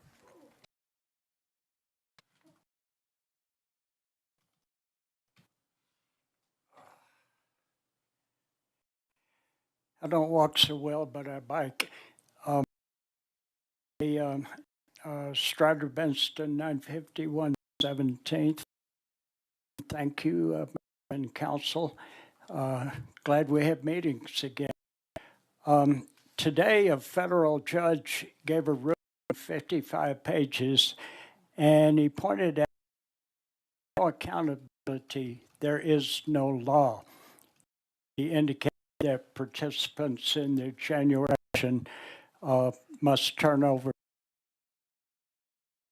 all January 6 a coup in search of a legal theory. Back in slavery, there was a song called Many Thousands Gone. Only 3 ways to get away from a plantation is you were sold, you escaped. The Till lynching law finally was signed into law today after 40 years and more than 200 attempts. Ida B. Wells started the movement. She was in slavery, and her parents and 3 siblings died of fever when she was a teenager. She started teaching school and raising her 3 younger siblings when she was 16. She moved into Memphis, and then she started a paper. When she started investigating lynchings, they burned the building and her paper, and they tried to kill her. She had to move to Chicago. She was ACP, and also one of the people in the women's right to vote movement. And she started women's and the Black exhibit in the Chicago World's Fair. She said it was right or wrong is to turn the light of truth upon this wrong. Those who do not know history are condemned to repeat it. Vladimir Putin wanted to be Peter the or Stalin, or both of them. We are the possibility of a new civil war in this country initiated by racial oppression, intolerance, destruction of democracy, and the abolition of history in school. It's happening around the country, and it threatens to happen. Let's wake up and keep hope alive. Thank you, Strider. Are we okay? Do counselors like to take a break? We're good? Is there anyone else that would like to be heard, public invited to be heard? Seeing no one, I close public invited to be heard. We are going to go on now. The agenda and information and reading by title of the first reading ordinances. Dawn, would you like to read those for us, the items in the consent agenda? Love to, Mayor. Thank you. This will take a while. Yeah, I know. Yes, thank you. It's a long one. The ordinances on this consent agenda, Mayor, will be on second reading public hearing 12th, unless otherwise noted. Okay. Item 9A is 2022-09, a bill for ordinance making additional appropriations, expenses and liabilities of the City of Longmont for the fiscal year beginning 1st, 2022. 9B is ordinance 2022-10, a bill for an ordinance amending 3.04 of the Longmont Municipal Code on Personnel Rules, add Juneteenth National Independence Day as a state holiday. 9, an ordinance amending the boundaries of the Longmont Downtown Development Authority area by amending ordinance number O-2008. 9D is ordinance 2022-12, a bill for an ordinance approving the Peschel Open Space and Quicksilver Road annexation and concept plan, generally located on the east side of County Line Road, south of St. Vrain Creek, and north of 20.5, and Quicksilver Road, between 119th Street and County Line Road, and zoning the property N-AG or agriculture. 9E is ordinance 2022-13, a bill for an ordinance authorizing the city of Longmont to lease the real property known as 12628 as managed property management plus Realty LLC. 9F is ordinance 14, a bill for an ordinance authorizing the city of Longmont to lease the real properties known as the Smith property and the Mountain Shores property to GBT Farms LLC. 9G is 2022-33, a resolution of the City Council approving the intergovernmental agreement between the city of Longmont and the Colorado Department of Transportation for state funding for County Line Road shoulder improvements. On March 8th because of the correct exhibit. Item 9H is 22-42, a resolution of the Longmont City Council approving an intergovernmental agreement between the city of Longmont and the Northern Colorado Water Conservancy District for an allotment contract for participation in the Southern Water Supply Project Pipeline 2. I is resolution 2022-43, a resolution of the Longmont City Council approving the intergovernmental agreement in the city of Colorado Springs for an Internet Crimes Against Children program grant offered through the U.S. Department of Justice, Office of Justice Programs, Office of Juvenile Justice, and Delinquency Program. 9J is Resolution 2022-44, resolution of Longmont City Council approving the intergovernmental agreement between the city and the local, state, and federal public safety agencies and other partners to establish a Boulder County Threat Advisory Group by Memoranda of Understanding. 9 Resolution 2022-5, a resolution of the Longmont City Council authorizing agreements between the City of Longmont and Plum purchase of real property for open space purposes. 9L is Resolution 22-46, a resolution of the Longmont City Council approving the intergovernmental agreement between the City of Longmont and Boulder on the Plum property. 9M is Resolution 2022-4, a resolution of the Longmont City Council approving the Second Amendment to the Fiber Use Intergovernmental Agreement, City of Longmont and Platte River Power Authority.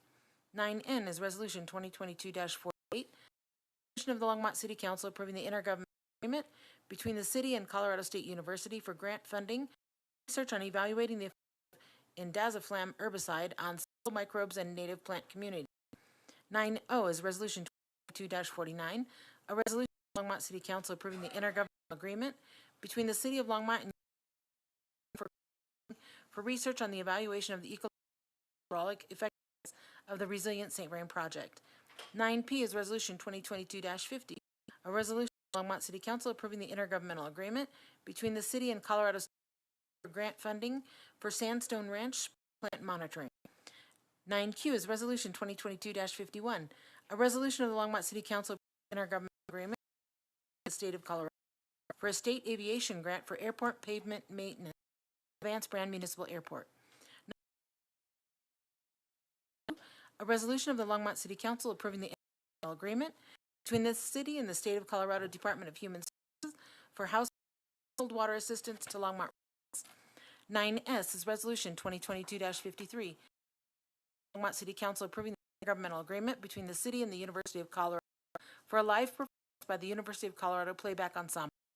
And 9T is approve revisions to Council Rules of Procedure amendment regarding the. That was amazing. I think you need a stand-up ovation.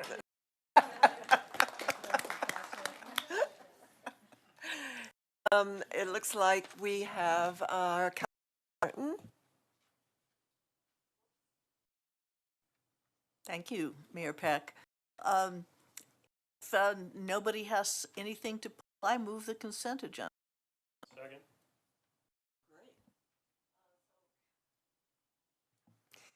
Councilwoman Martin moved the agenda, seconded by Mayor Pro Tem Rodriguez. All those in favor? Let's vote. And my screen died, so I'm a yay.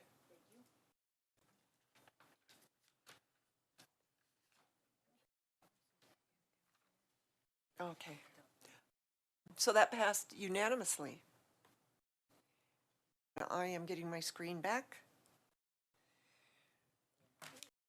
Thank you. So now we have ordinance on the second reading and public hearings on any matter. If anybody in the public would like to heard on these, we only have two. You can speak on these now. I would like you to sign up if you want or approach the podium, raise your hand. The ordinance is read. So the first one is a public hearing on Consolidated Annual Performance Report, or CAPER, for a Community Development Block Grant, CDBG, and CDBG-CV COVID programs. So we have not a presentation, but there is a presentation. Great. Thanks. What I did to this. There we go. Got it. I know.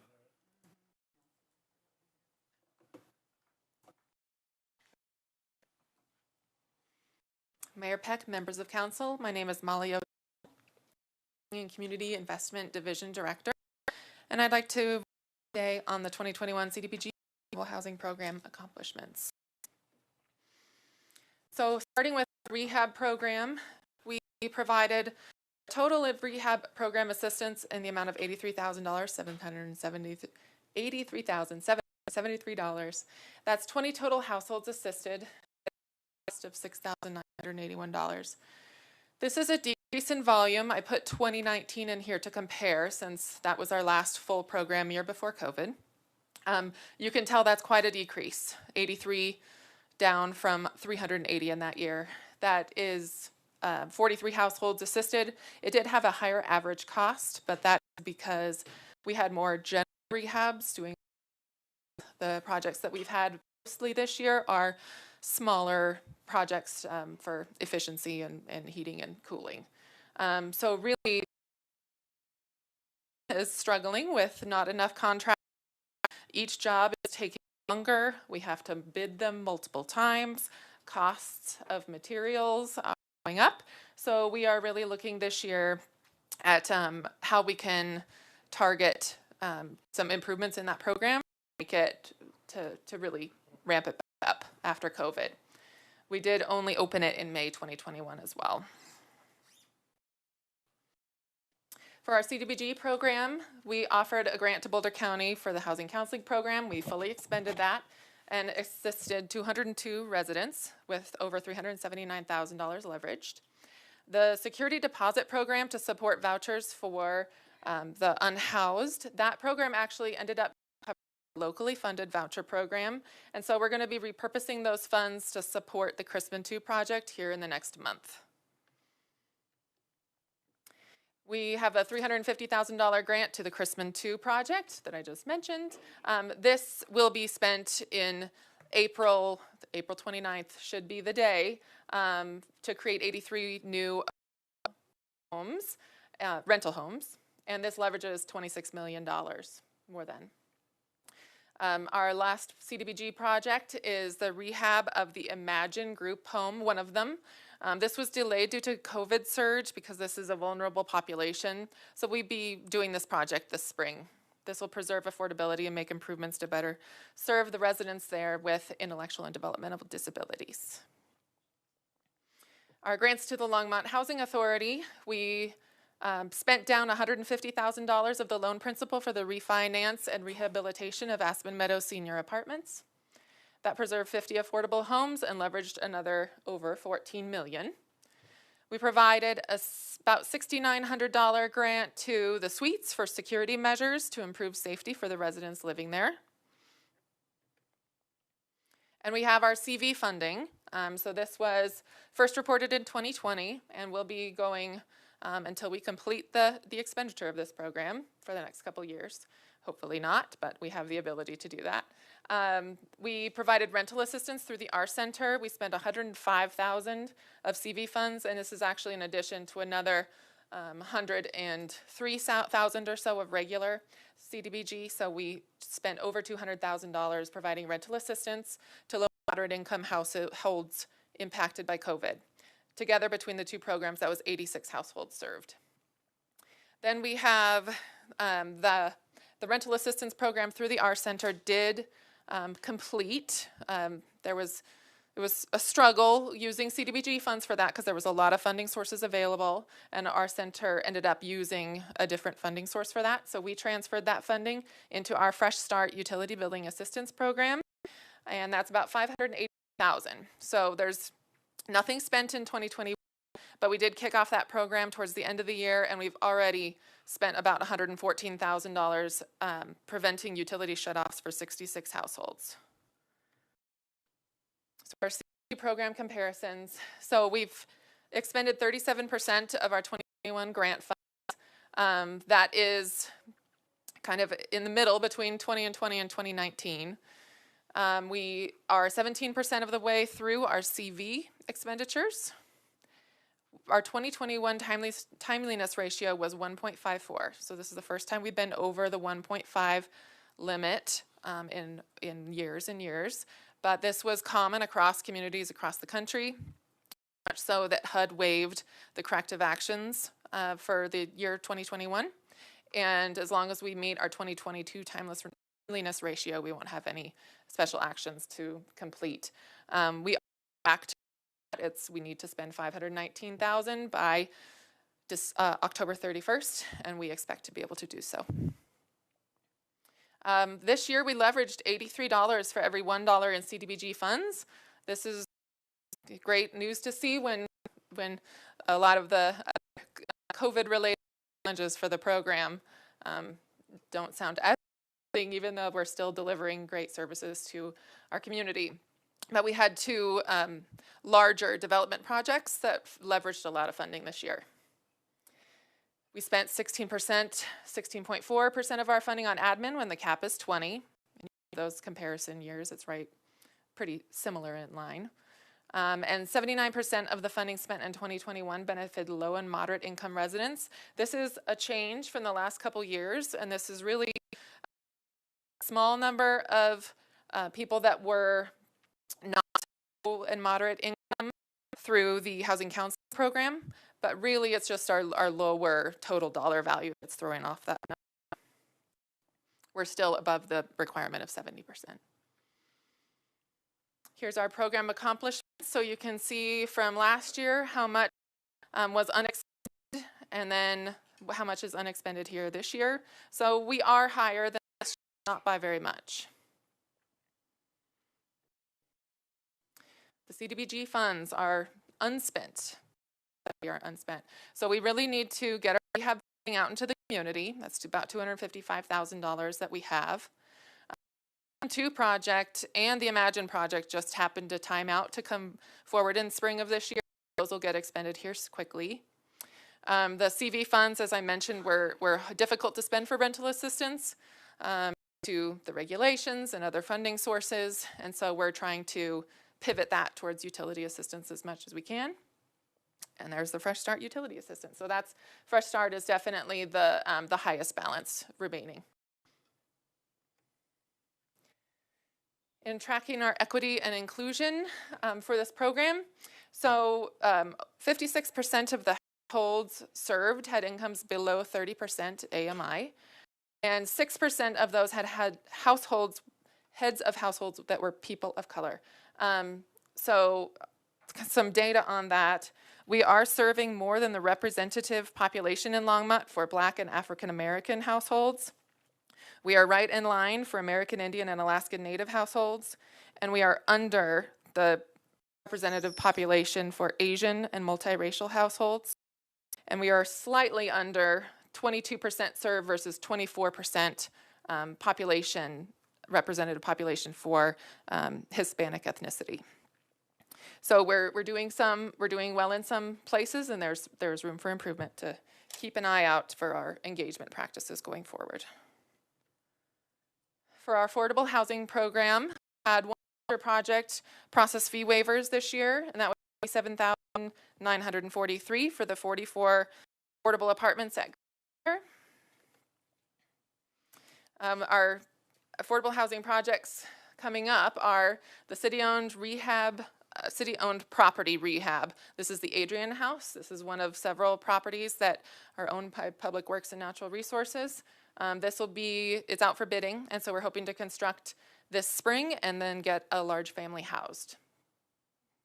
The Habitat for Humanity project is in, this is for pre-development costs for the Rogers Road property, and this one is in development review.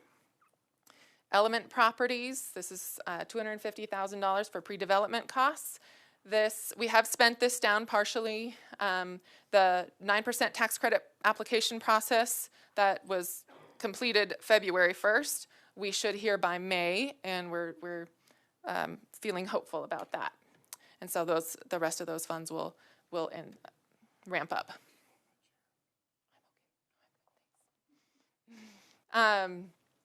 The Cinnamon Park Apartments, we completed this expenditure of $500,000 to support the construction loan for Senior Housing Partners to offer those 25 new affordable senior rentals, and they are leasing up now.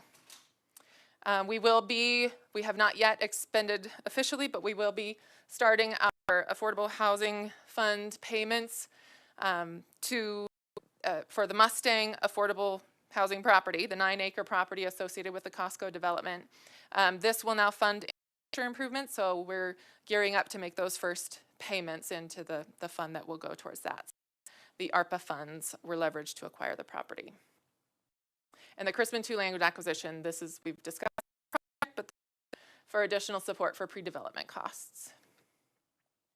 In our ongoing programs, the ADU program, this update is similar to what you saw for last year. That's because we haven't been able to roll this out in 2021 fully. We have been speaking with our partners in planning to try and start thinking about the best way to subsidize this. We've been working with some stakeholders to get some ideas as well. So we do plan on picking that back up.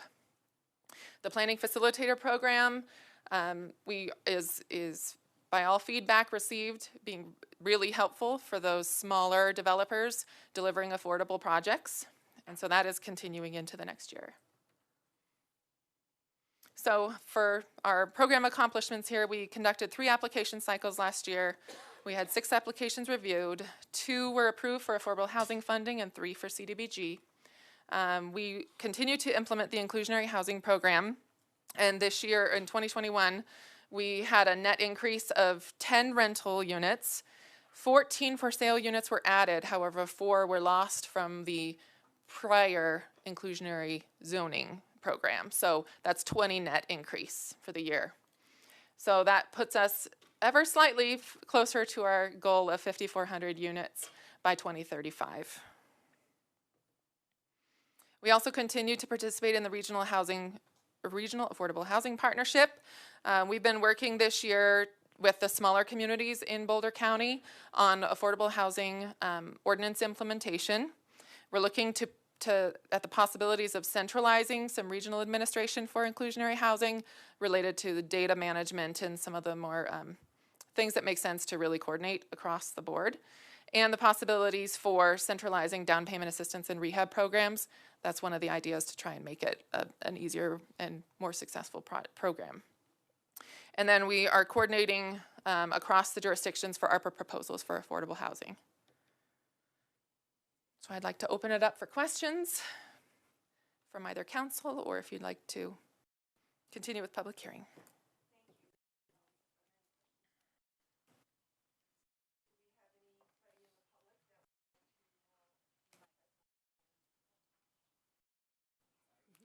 It would help if you could hear me. So do we have any questions from council? I see none. I'd like to the public for a public hearing on this ordinance. If anyone wants to speak. Seeing none, I close the public hearing. I would like a motion. If somebody want to make a motion to. So moved. Thank you. Thank you. So moved by Mayor Pro Tem, seconded by Councilor Martin. Let's vote.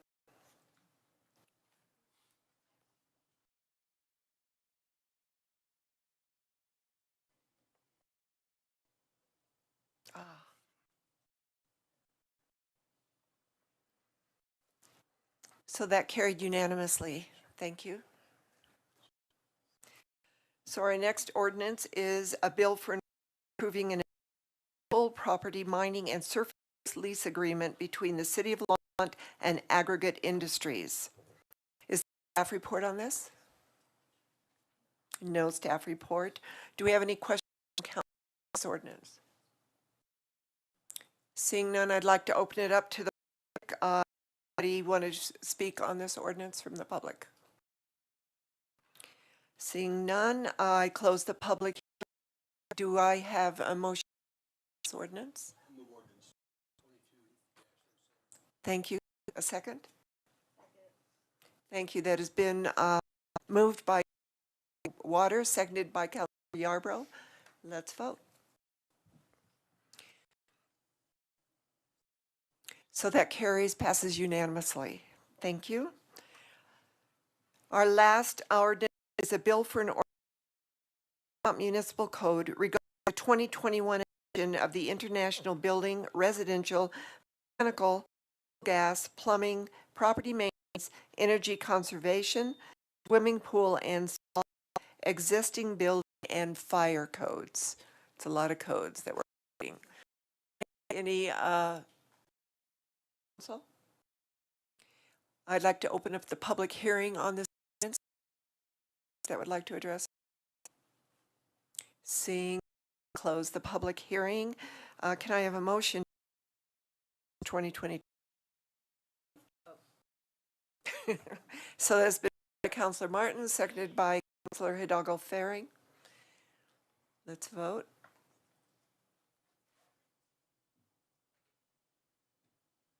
I'm waiting. It isn't showing up, so mine's a yay. So that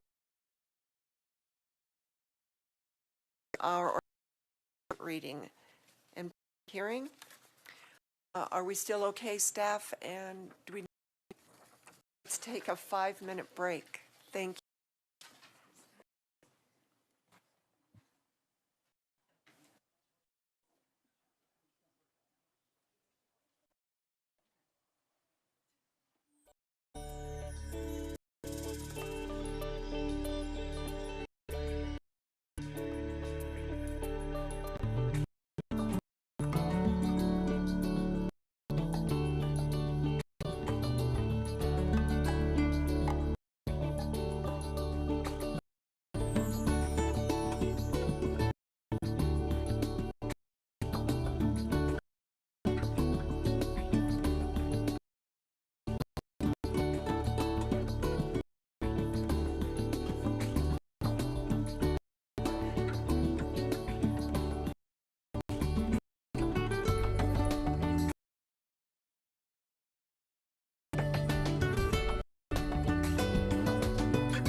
think it's past 5 minutes. We're all enjoying visiting again without masks.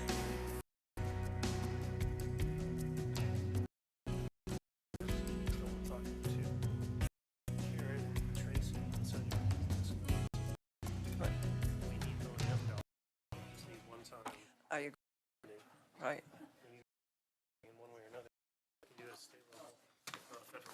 Right. So we are waiting for no one. No one.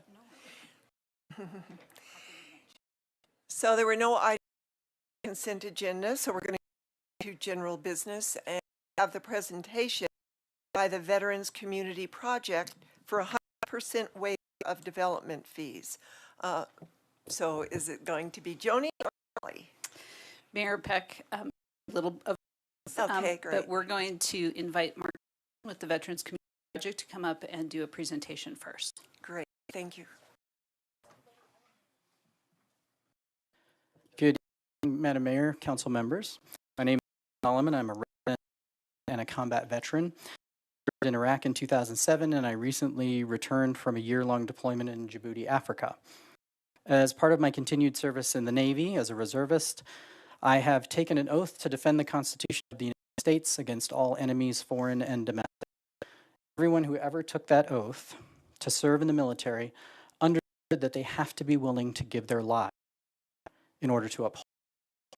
My fellow VCP co-founders, also combat vets, came together in 2016 after comparing notes and realized that military brothers and sisters were falling through the cracks of services, being told no because there's not enough money to help them. We were outraged and decided to do it and founded VCP. The organization has its own oath. We are here to serve those who have served us.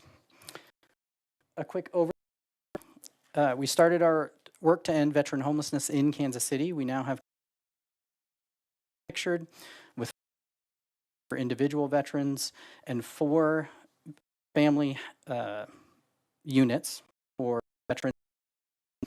The VCP includes a 5,000 square center that houses houses for our veterans who live in our village. All of our houses are transitional in nature and allow each resident to achieve their goal to move from home to permanent housing at their own pace with a support system and dedicated accountability. Currently, VCP operates in 5 communities: Kansas City, Longmont, St. Louis, Sioux Falls, South Dakota, and Oklahoma City, in 4 states. This year, we have 3 communities that will start building VCP villages: Longmont, St. Louis, and Sioux Falls.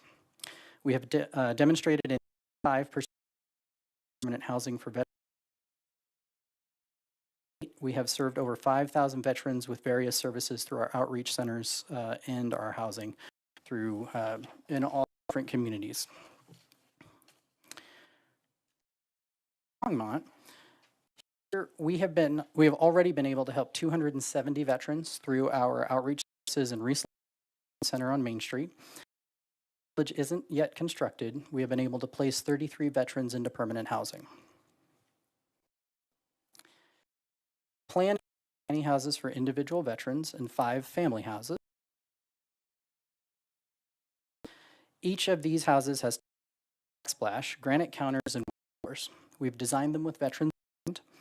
The beds are in the back corner and the windows are the houses. Safe place. This is just a moment ago. In the city, we have a family reunion. We've had more than one veteran in custody of their children after making significant progress in our program. The tiniest part of what we do, pun intended. Thank you. Our wraparounds are not to minimize the needs for a safe place to stay. The wraparound services we provide are critical to our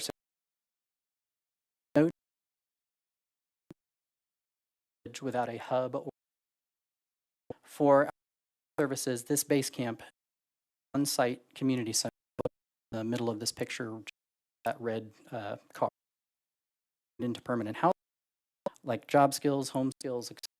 We also provide support.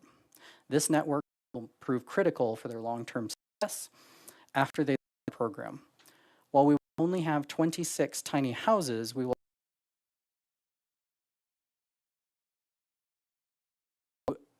transition of veterans through our houses, since they are,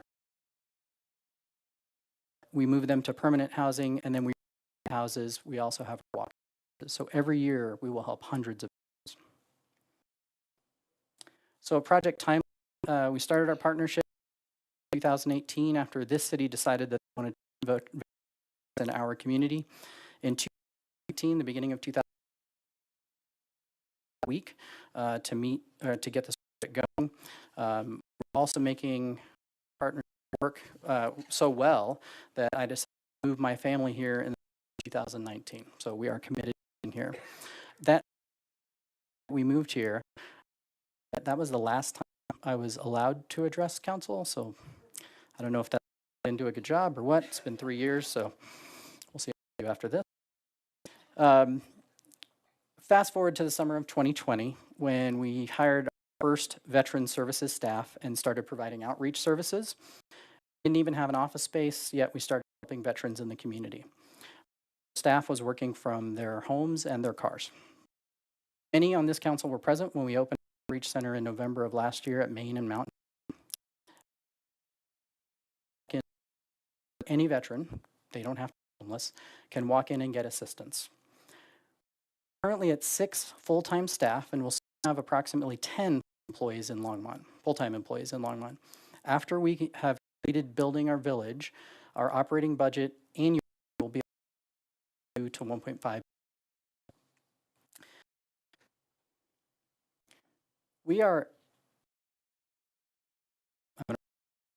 We are 8 months, and people don't realize that it's very short before the average low temperatures drop below freezing, to ensure that we don't allow veterans to continue to sleep on the street for another winter. As you are aware, we don't take any restricted federal funds. We rely on that we are a part of, compassion from individuals, companies, and municipalities. To date, we have raised in cash donations, including the land, sewer, electric, and WT excavating for a total of almost $4.9 million. The remaining gap, shown on the chart, $565,039, represents the increase in cost from our original budget in 2018 for our community. Last few years, issues and material everyone has seen. I am confident in our ability to close that gap, mainly because of awesome people like Liz Mueller. I told her I'd call her out on this. She's our development here at VCP. She's going to help us close that gap. The unbudgeted expense that I'm here to do is for the permit fees. The total is $109,002. We're asking the council to waive all of the fees in order for us to build our village. The request to waive these fees is not about saving money. It is about saving lives. That amount of money would pay for the first month's rent and security deposit for 78 veterans. Another way to look at it is $189,582 would provide approximately 15 previously unhoused veterans a year's worth of housing,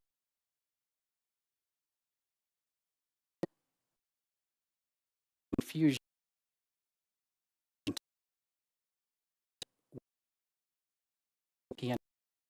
unlike traditional development projects, no one's individual profits will increase by saving cost. We want veterans off the streets this winter, us additional time to get back to our donors, and require additional donations to pay the permitting fees if they are charged. Don't get too excited about donating money for permit fees. Likely, this will take us a little bit of time to raise those dollars, and if they are not waived, cause us to delay our building. The problem with this is pushing that completion to 2023 means it'll be a winter with veterans who are willing to give up their lives for their country to defend the Constitution, men and women who served in uniform, sleeping on our streets, in our parks, and on our sidewalks. We absolutely value our partnership with the City of Longmont, its dedicated staff, HMS, and the community at large. We are grateful for the vision that the Longmont Veterans Housing Coalition had in 2018 that brought VCP to Longmont. This village will be the first of its kind in the nation, where we as a community are going to be housing homeless veterans as part of a planned subdivision. There is no place else in the country that's going to be doing that. We are literally breaking new ground. Pun number 2. VCP, I want you to know, VCP is here to stay. Thank you for your time and consideration.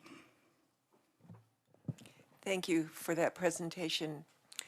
I can't imagine anybody in this community not thinking it was a good idea. Do any of the counselors want to make a comment? Counselor,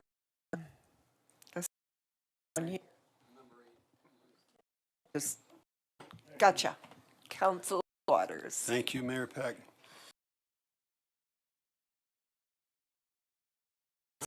Yes, if you'd like. And then the motion.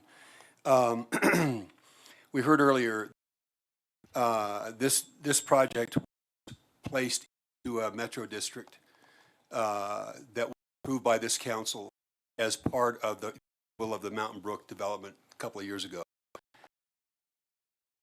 The veteran need project, nor the 8 lots that were donated to Habitat, I see in the back of the room. Neither of them are in the metro district. For the record, the project, I think, got approved, the development got approved, not because the district was part of the package, but just for the record. So I move that we 100% of the development fee community project. Thank you. The motion has been made by Councilor. Let's have a discussion. Does anybody want? Oops, somebody here. Thank you, Mayor Peck. And so just to say a few items, I'm absolutely supportive, by the way. Habitat for CP are both outstanding organizations that every community should be proud to support. As such, they were brought to a voluntary alternative agreement to affordable housing policies, right? And so as both Habitat for Humanity and the Veterans, waivers or additional help in one there, I think it behooves us as a council to maybe look at the next time a voluntary agreement comes to us and make sure that we are trying to address these issues beforehand versus having sure that they come versus them having to come to us later on in the process. I do understand that there are obviously shifting costs due to timing and supply chain issues, labor costs and things like that. But as we look at this going forward for just our general housing policies, it's just something that we consider for us. Also, I just want to say that I think most of my colleagues know the cost to the individual taxpayer for service unhoused individual community that doesn't have secure housing is much higher than it is for housing in fee waivers, especially on per annum. And so just for folks to think that, may be giving away money as a city, in fact, in concept, saving money this way. So I just wanted to also illustrate that if you look at the studies. So I'm have very vocal housing first advocate, and this is that the city needs separately as well as some, because the traditional concept of sheltering that we're all using it does not work anymore. At least it does not work on a scale. And so encourage this is just the right way to go. Thank you. Seeing no one else in the queue, totally agree with Mayor Pro Tem. The amount of services that we would have to provide to these individual veterans would far outweigh the cost, but it does to give them to waive the fees. So I would definitely support this movement.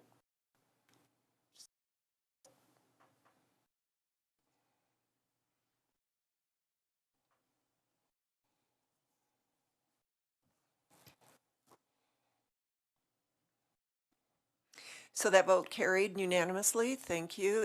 Congratulations. I see the veterans there. You're cheering. So thank you for coming and supporting us. We have another item here, another presentation, which is going to the proposed increase level compensation for part-time temporary non-benefited employees.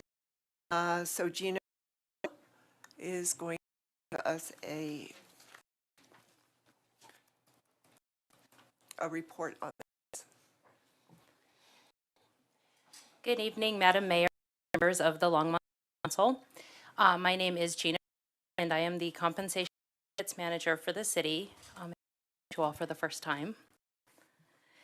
This evening, we would like to talk about the entry-level compensation for our part-time non-benefit.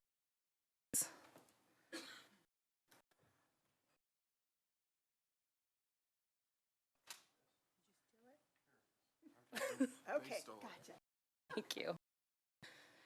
As some of you may hear from Joanne Zias' Workplace of the Future presentation, the labor market is literally just swinging in wild ways right now. Another area that we're really happy with is our temporary and our part-time non-benefited employees and being able to actually recruit and retain this staff. Recently, Human Resources reviewed wages for similar entry-level positions in the community and found that the city of Longmont is paying dramatically lower than similar level positions in other entities. The difference in pay is having an impact on our ability to recruit and retain staff. And one area that we're seeing the absolute greatest impact in is in our recreation group. Next slide.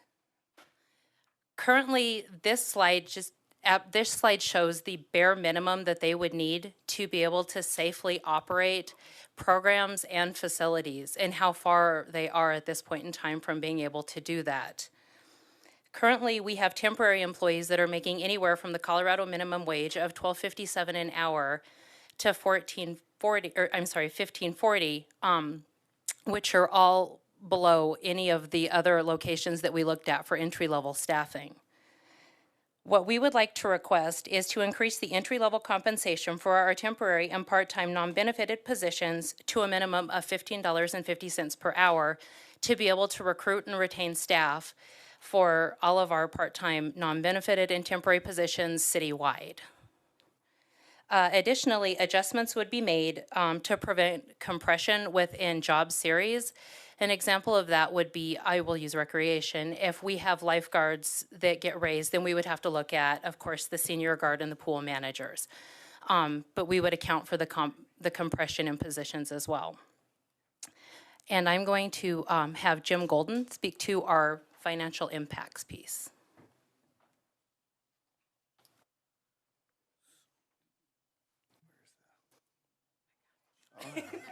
Thank you.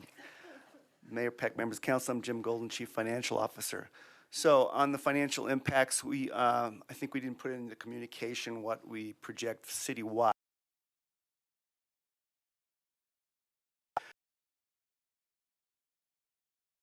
There's $1,212. And then for a full year of that amount would be $376,025.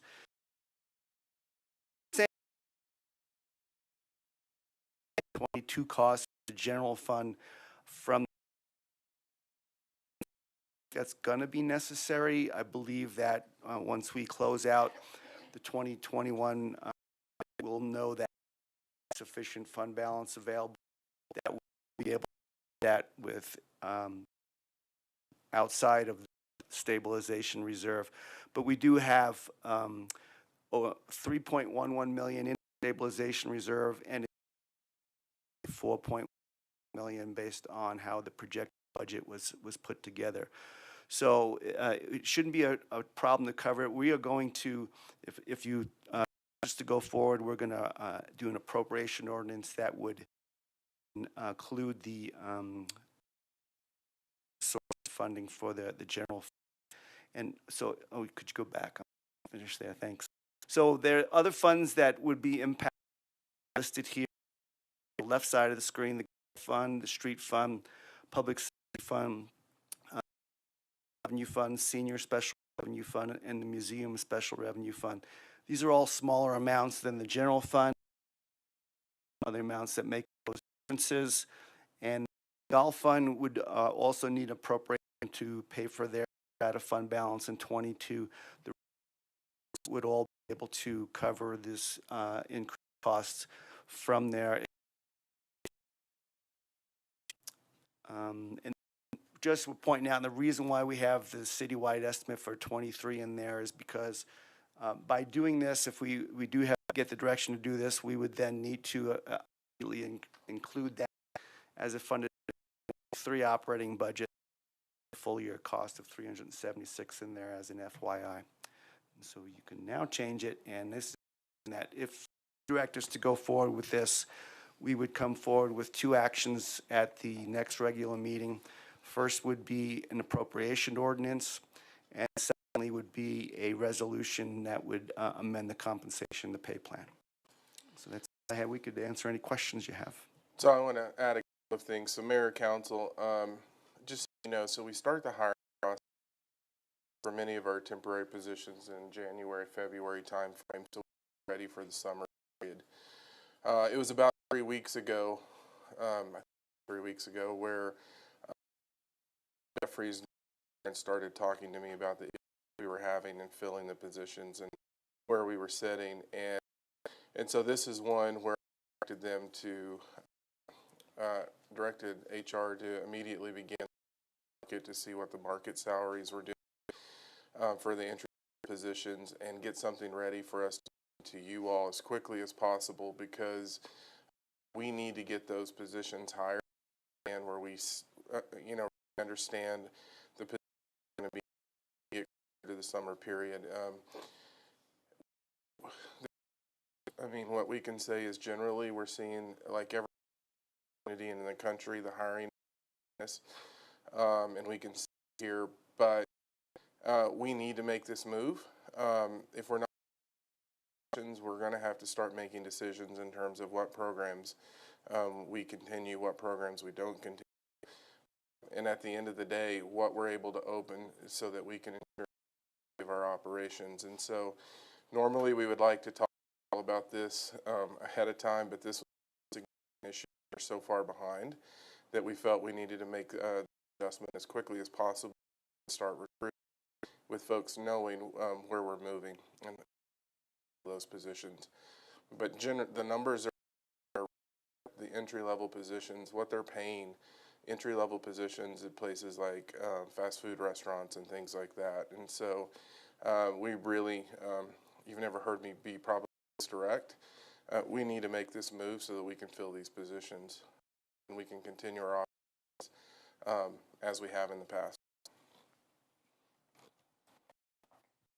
Thank you. Do we have any discussion from? I do have a question. I agree that we need to raise salaries. My question though is, due process with people to fill these positions, have you had people forward for these jobs and salary an issue for them? We're not getting any applicants at all. Mayor, members of council, Jeff Friesner, Recreation and Golf Manager. It's a combination of that. Where people have accepted a job with us, or come to work, and they have, in the meantime, before the first day, are actually going out and finding other jobs that are higher paying than what we can offer. We have had some luck with some jobs that we've done this year, and which is the first time we've done that. We've done 4 of them, and at each had around 30 people show up and maybe been able to hire 2 or 3 of them at each one of those. So the pay, they are voicing that that is a concern and that they feel like they go elsewhere to get a job. Okay. Great. So seeing no one, do we motion? Brian? Really? but you can make a comment at the end of the meeting when it's final public. So seeing none, I will move then. Oops, we have, I'll get better at this. Who was that? That was me. Thank you, Mayor Peck. I think some of my colleagues remember that we actually did pass a policy concerning our contractors about a livable wage that was sponsored by the League of Women Voters, I believe. And so this would be consistent with us trying to keep a living wage as a core tenet of the City Council's vision for how we compensate our staff members. And the fact that we need to continue to provide great services to our residents. Less than that would be a disservice to them, especially looking at tax rolls provided by our CFO. And obviously what was provided in the presentation, there's no reason to not go for this. And so I move to increase entry-level compensation for part-time, temporary, non. All right, that's been moved by Mayor Pro Tem Rodriguez, seconded by Councilor.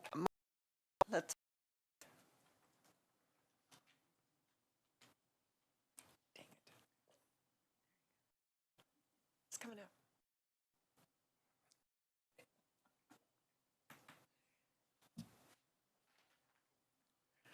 So that unanimously. Thank you. Good work.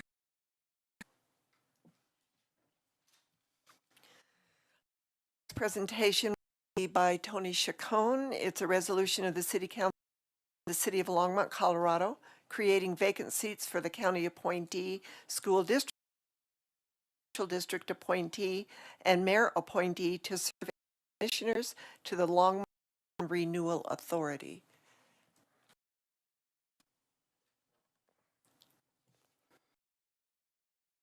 Mayor Peck, members of council. So as just mentioned, before you tonight is a resolution would allow or the council would constitute the Urban Renewal Authority Board to bring it into compliance with state law. But what I also would like to do is give you a brief overview of for those of you that may not be familiar with how it works here in the state of Colorado. So I a very brief presentation here. So the state law in Colorado, number one, it allows cities to create urban renewal authorities. Number two, it allows the cities to designate areas as blighted and then establish urban renewal areas and plans accordingly. The third thing the statutes allow for is it provides some mechanisms and tools by which the authority can assist the city in making investments or pursuing redevelopment projects. And the last point here is in 2015, the statute was amended that significantly changed the way in which these authorities have to operate here in the state of Colorado. So what is the purpose? Well, it's pretty simple in the state statute. The reason for allowing these authorities to be created was to eliminate conditions of slum and blight within the community and work in partnerships with the cities accordingly. So what constitutes blight? Well, the statute is very explicit. I laid forth here all the various components of blight. The law states that you have to meet 4 of these conditions to determine that an area is blighted and therefore can be an urban renewal area. Slum, deteriorated or deteriorating structure supply, defective or inadequate street layouts, faulty lot layout, unsanitary or unsafe deterioration of site or the improvements, unusual topography or inadequate public infrastructure, utilities, so forth, defective or unusual title conditions, in other words, the paper with those ownerships, safe and unhealthy, environmental contamination is another one, safety and welfare factors. And so those are the three ones. The last one there is a circumstance where all the property owners would agree to put into a district and there are some elements that are present. That is very rare. Usually you will find one or two property owners that may object to being brought into a district. So again, you identify 4 of those, and the way that is done is through what's known as a condition survey, used to be referred to as a blight study, and then those usually are brought forth to the council in consideration for any designation of urban renewal areas.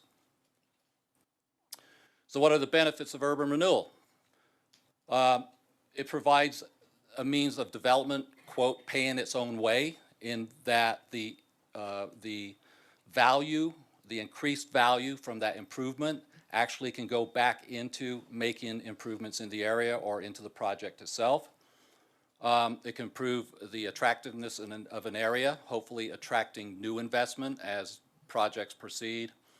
It improves the health, safety, and welfare for residents and businesses, levels the economic playing field with what are known as greenfields.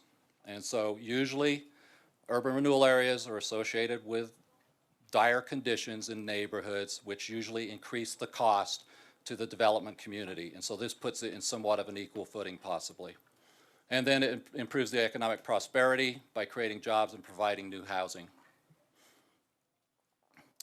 So what are the implementation tools that the statutes give the authority? Well, there's 2 primary ones. One, first of all, it does give them the right to proceed with eminent domain on any acquisitions if need be. However, that can only be done with authorization of City Council. And usually that's either integrated into the plan that's produced or it's by separate resolution ordinance. So they don't just have carte blanche, the authority does not have carte blanche ability to condemn property. It does require some approval of the City Council. And then the second part, which is most probably the most important tool, is access to what is known as tax increment funds. So what are tax increment funds?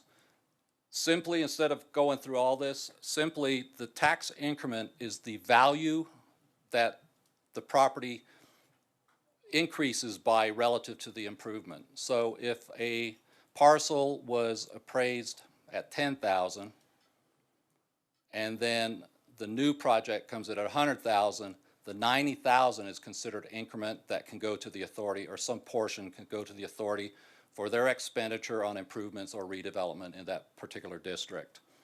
So the one thing I want to point out, increment is not a new tax. So there is no additional mill levy imposed on the property or properties within the district.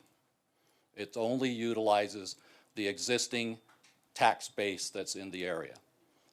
And it does not increase tax rates on properties directly, okay?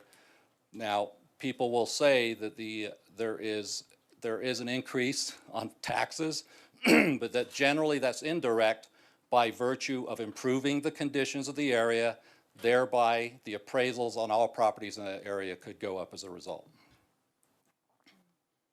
So this is a graphic just kind of showing more explicitly what tax increment is, and you will notice the green line, which would be the incremental value of a project or projects. And then you notice the red line, which is a stair step.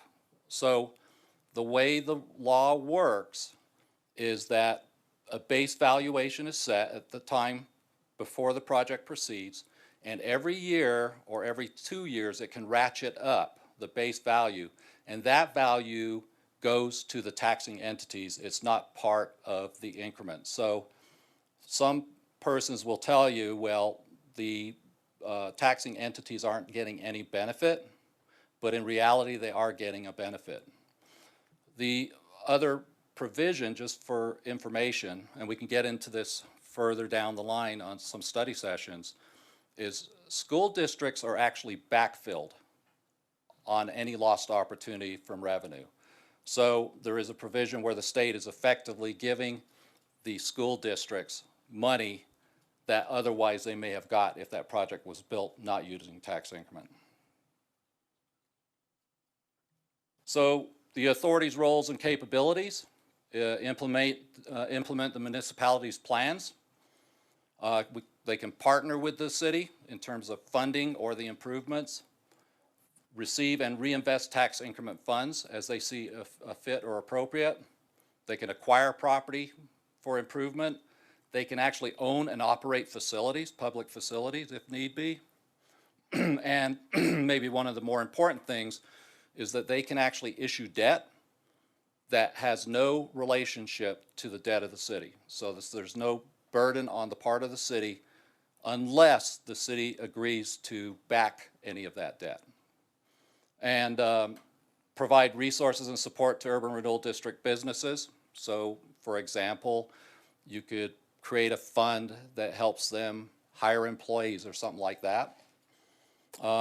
Enter into development agreements with public-private partnerships, and ability to raise revenue from sources other than the TIF itself. So, for example, they could get grants from other governmental entities. They could actually get grants from the city, whatever that might be. And again, the authority cannot impose a property tax mill levy. They do not have that authority under the statutes. So what did House Bill 1348? And we usually use a shorter version, which is House Bill 1348. The 15 represents the year in which it was established. But there were two main changes in the law. Number one was that access to the tax increment now requires the cities to negotiate with each of the taxing entities impacted to determine how much of that tax increment the authority can utilize in making improvements and any redevelopment activity. So it used to be that 100% of the tax increment came to the authority. This amendment to the statute now requires that to be negotiated. And then the second thing, which is also important actually, which is before you this evening, is that the authority board has to be reconstituted to add other members beyond the city council. And there's a representative for the counties. So in this case, there are two counties would have to agree on assigning somebody. The school district, basically we have one school district, so they would assign somebody. And then special districts. So that would be any other entity that taxes or has taxing ability within the boundaries of the city of Longmont. And then there's a fourth one there, which is an additional mayoral appointment. And the reason for that is to make sure that you have an uneven board number for voting purposes. So in our instance here, it would require eventual mayoral appointment also. And just let you know, that requires consent of the entire city council as to that appointee. So just history. So the city actually was petitioned and created the authority in 2006. So the authority is in place, and they chose to appoint the city council to serve in that capacity as the board. And that was permissible under state law, and it's still permissible today, with the exception you now have to add that 3 or 4 members to the board. So the authority, actually the city council, I should say, established the Southeast Longmont Urban Renewal District in 2006 and the Twin Peaks Small Urban Renewal District in 2009. So we do have 2 active urban renewal areas.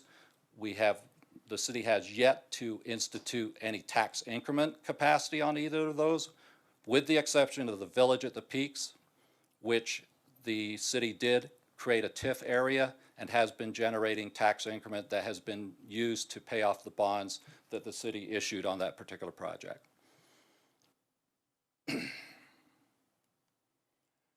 So current board status. So right now, the board is not in compliance fully with the state statute.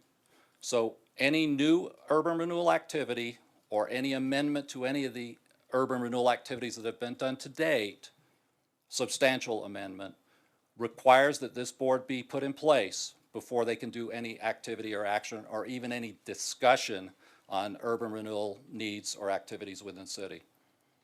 And so though again, there would have to be 4 seats created. They do not have to be filled immediately. The onus is put on those entities to assign a person to sit in those seats. So once you reconstitute the board can then move forward with any urban renewal activity at its discretion, regardless if those entities have assigned anybody to sit in those seats. And so with that, I'd be glad to answer any questions. And again, before you this evening, the only action we are requesting is reconstitution of the board. Thank you. Thank you, Tony. Do we have any questions from councilors? Seeing any, would someone like to make a motion? Oh. Number 8 down here. Number 8, you're on. Thank you, Mayor Peck. Tony, go back to your next to the last, or the last slide before thank you.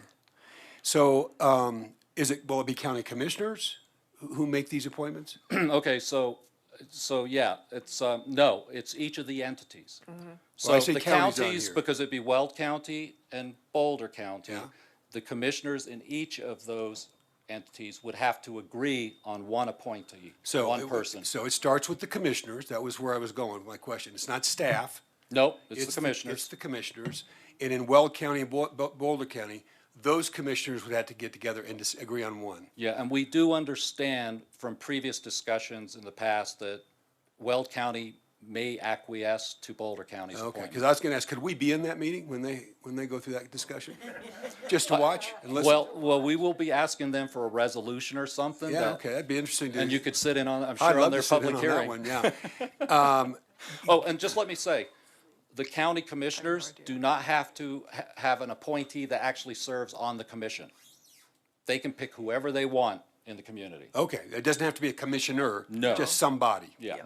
Representing county interests. Right. Under special districts, how many special districts I think we would have have to get together and make this decision? Well, Longmont's somewhat lucky. I think we have a total of 6. So the metro district we approved. 2 metro districts, no, actually 3 the metro village- districts. And the other. There's a left-hand water district, and it's just a handful, which will make it easier. I can tell you, having worked in Aurora, they had over 150 districts. And they had to agree on one. And they never did. Yeah. And then it would be school board members, whether it's a board member or someone else. No, okay, so school board and special districts, they actually have to have a person that is serving on a board. So it would be a school board member. Yes. They're going to love this. So, so just describe for me, we adjourn or we recess when we get to new business. We recess. These meetings take a few minutes. We recess. We reconvene as the Longmont Urban Renewal Authority. We do whatever business. We recess back into council. These people are going to have to show up for that 5-minute period of time on a Tuesday night? Well, one thing, once we do get the board reconstituted, we would likely have to have a meeting to talk about bylaws and how those meetings would be conducted. And so in that discussion, that's how we would figure out how to logistically work it. Now, the authority, at least presently, I don't see it as being highly active. Yeah. So we most probably could easily accommodate it within our current city council meeting somehow. Unless there's easy a for us. conflict, and you can imagine you get the other boards, they're Well, going, I yeah, can't I make can- it that night, right? I get you see that. The mayor will figure that out, I'm sure, how to negotiate all those Yeah. things. So, all right, just wanted to be clear on how this is going to play out. Thanks. Well, unfortunately, the legislature didn't think of some No, of I these get it. particular issues when they changed the statute. Yeah, Sandy, if this comes up for reconsideration, we might have some input to our legislators on what they could do here, right? Thanks. Yeah, that's true. Thank you, Mayor Peck. It doesn't seem like we have a whole lot of choices statutorily, and so I move Resolution 2022-54.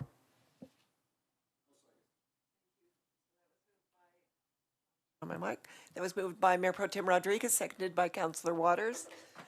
Let's vote. And that passes unanimously. Thank you, Tony. Thank you. We will now notify each of those entities of their responsibilities. Appreciate it. This is going to be fun. So we are down to our legislative bills by Assistant City Manager Sandra Cedar. What do you have for us? Thank you, Mayor Peck, members of council, Sandy Cedar, Assistant City Manager. You know, I remember this conversation with the urban renewal bill, and we actually did make comments saying that, you know, we would prefer to just, you know, run our own urban renewal boards. But this was the compromise that was struck, which is why it looks so weird. This is the compromise that was struck between us having some control of what the boards look like and the counties having veto over our urban renewal district. So that was the original bill, was that the counties could veto anything we wanted to do. So I think we still won, sort of. Anyway, I do have two bills for you today. The first one is House Bill 22-1273 concerning protections for election officials. So similar to the one that you saw around code officials, this is similar for people who are conducting elections. And considering how contentious things have become, it just seems to me like it's more and more important all the time to make sure that we keep these elections as clean as possible. And so because we want to keep them safe, accurate, and timely, staff recommends that City Council supports House Bill 1273. So I'm going to move that we support House Bill 1273. So that has been moved by me, Joan Peck, seconded by Councilor Martin. Let's vote. So we're going to support that unanimously. Great, thank you so much. The second bill, House Bill 22-1287, concerns protections for mobile home park residents. So this one amends the Mobile Home Park Act to be able to give some additional rights to people who are living in mobile home parks. So for example, prohibits a landlord from increasing the rent on a mobile home by more than 3% during any 12-month period. It requires landlords and landlords' representative attend at least 2 public meetings if they ask. If the residents want to have a public meeting with the landlord, that the landlords need to be there and have that conversation. Clarify that the landlord is responsible for, making sure that they're repairing infrastructure, as well as clarifying some triggering events that would, make sure that people understood if the landlord was going to sell the property. So it really just gives some additional clarification, some more transparency for folks who live in mobile home communities, as well as some rights, because I think a lot of times certainly I don't know what we have found necessarily in Longmont, but just generally as a national trend, sometimes that isn't dealt with as well as it could be. So because housing priorities are important to the City Council, the staff recommends that City Council supports House Bill 1287. Would someone like to make that motion? I'll move we support House Bill 1287. Okay, that's been moved by Councilor Waters, seconded by Susie Hidalgo-Ferring, Councilor Hidalgo-Ferring. Let's vote.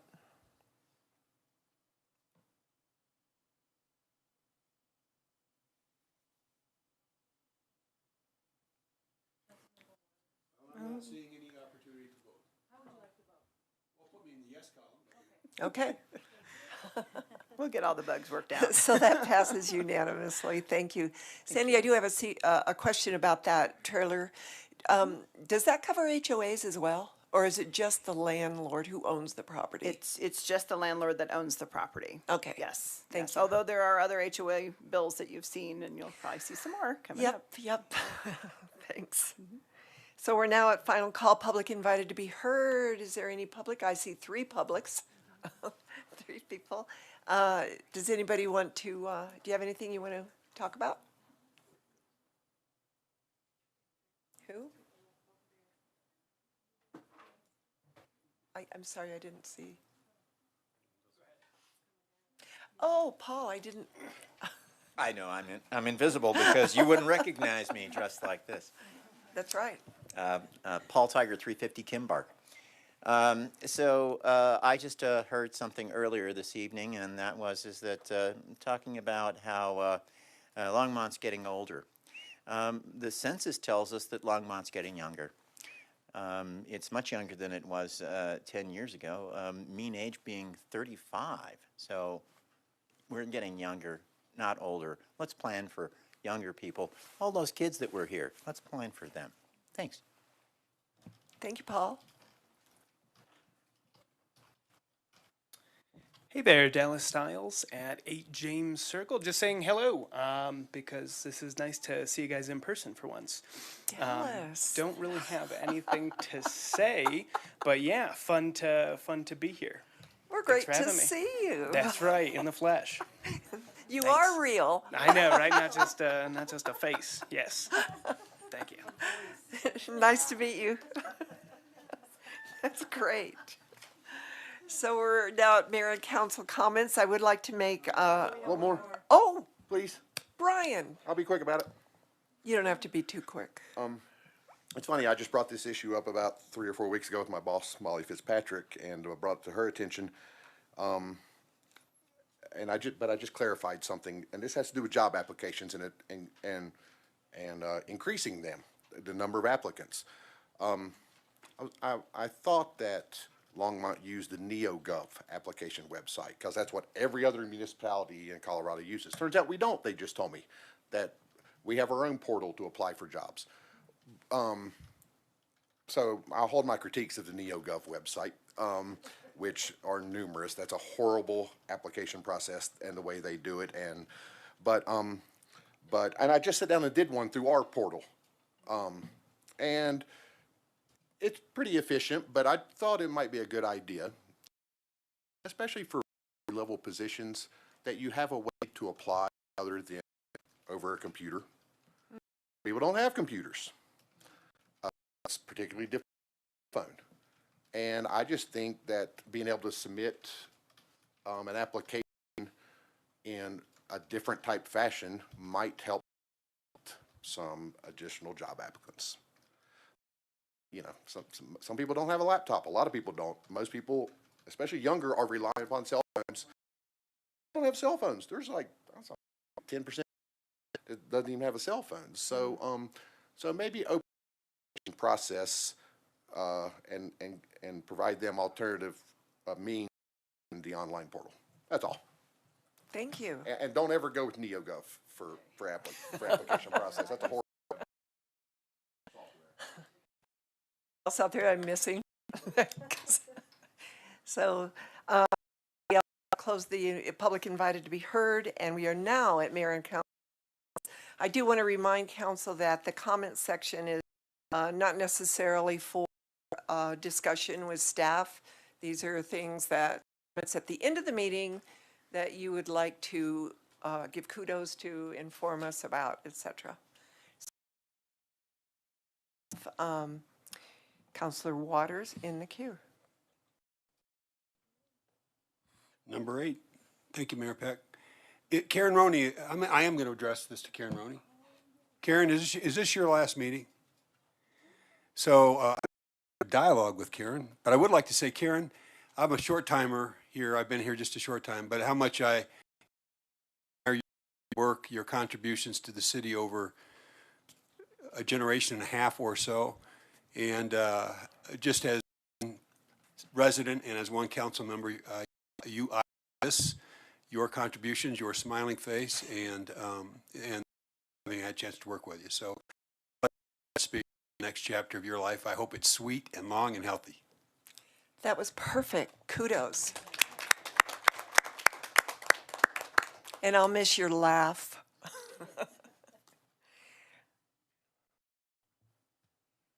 Mayor Pro Tem Rodriguez. Mayor Peck, some folks know that Scarborough a couple weeks back for the National League of Cities conference. I would like to say that the conference primarily usually focuses on infrastructure. That was no different in the sense that they just recently passed that infrastructure bill. And so we had a lot of conversations about how that funding, as well as who is administrating it. So, you know, there was conversations about ARPA funding, affordable housing, legitimately physical infrastructure from the smallest village to the largest city. I will say that on my behalf, what I was focused on was talking about homelessness. So when it came to addressing our legislators, talking about finding not one-time funding, but challenges of operations and maintenance of any sort of transitional housing and things like that. And then also talking to fellow council members from the Front Range Metro Denver area about not having such a patchwork concept of homelessness policy or unhoused policies, because as we've seen what Aurora just passed, as well as a recent wheat policy that was passed concerning long-term residents of hotels, we're having a lot of challenges of really finding cohesiveness at a regional level, which is going to be much more effective than addressing the issue municipality by municipality. And so those were the two things that I really focused on while I was out there. Just wanted to give that update. Thank you. Thank you. Seeing no other council comments, City Manager Harold. Yes, Mayor, Council, I do have one question. So we have our first LHA board meeting. I believe that is next Tuesday, April 5th, for the 4th meeting. And wanted to just talk to you all about, do you want to start at the normal time of 7 o'clock that we have for the council meetings? Or do you all want to look at an earlier start time for those meetings? I think that might have to do with the 2 or 3 who are working other jobs outside of council. So, I don't know what number. Oh, thank you. what number is number Yeah. 4? Oh, Councilor it's Hidalgo 4. Ferry. It's me. You know, actually, I'm looking at my calendar, and I do request that we stick with the 7 That's fine. o'clock start time. I apologize for anyone who was hoping to get started early. But, Yep. so I do appreciate that. We just wanted to make sure. Okay. Okay, that's fine. Oh, Yeah, okay. 7 o'clock. Thank you, Shakita. Eugene, for our city attorney. No comments, Mayor. Thank you. So that's it. Can we have a motion to adjourn? So moved. Thank you. It's been moved by Councilor Martin, and I will second that to adjourn the meeting. Let's vote. Yay. Yay. Yay. Yeah, that's what I said. I'd turn on my So that passed unanimously. Good night.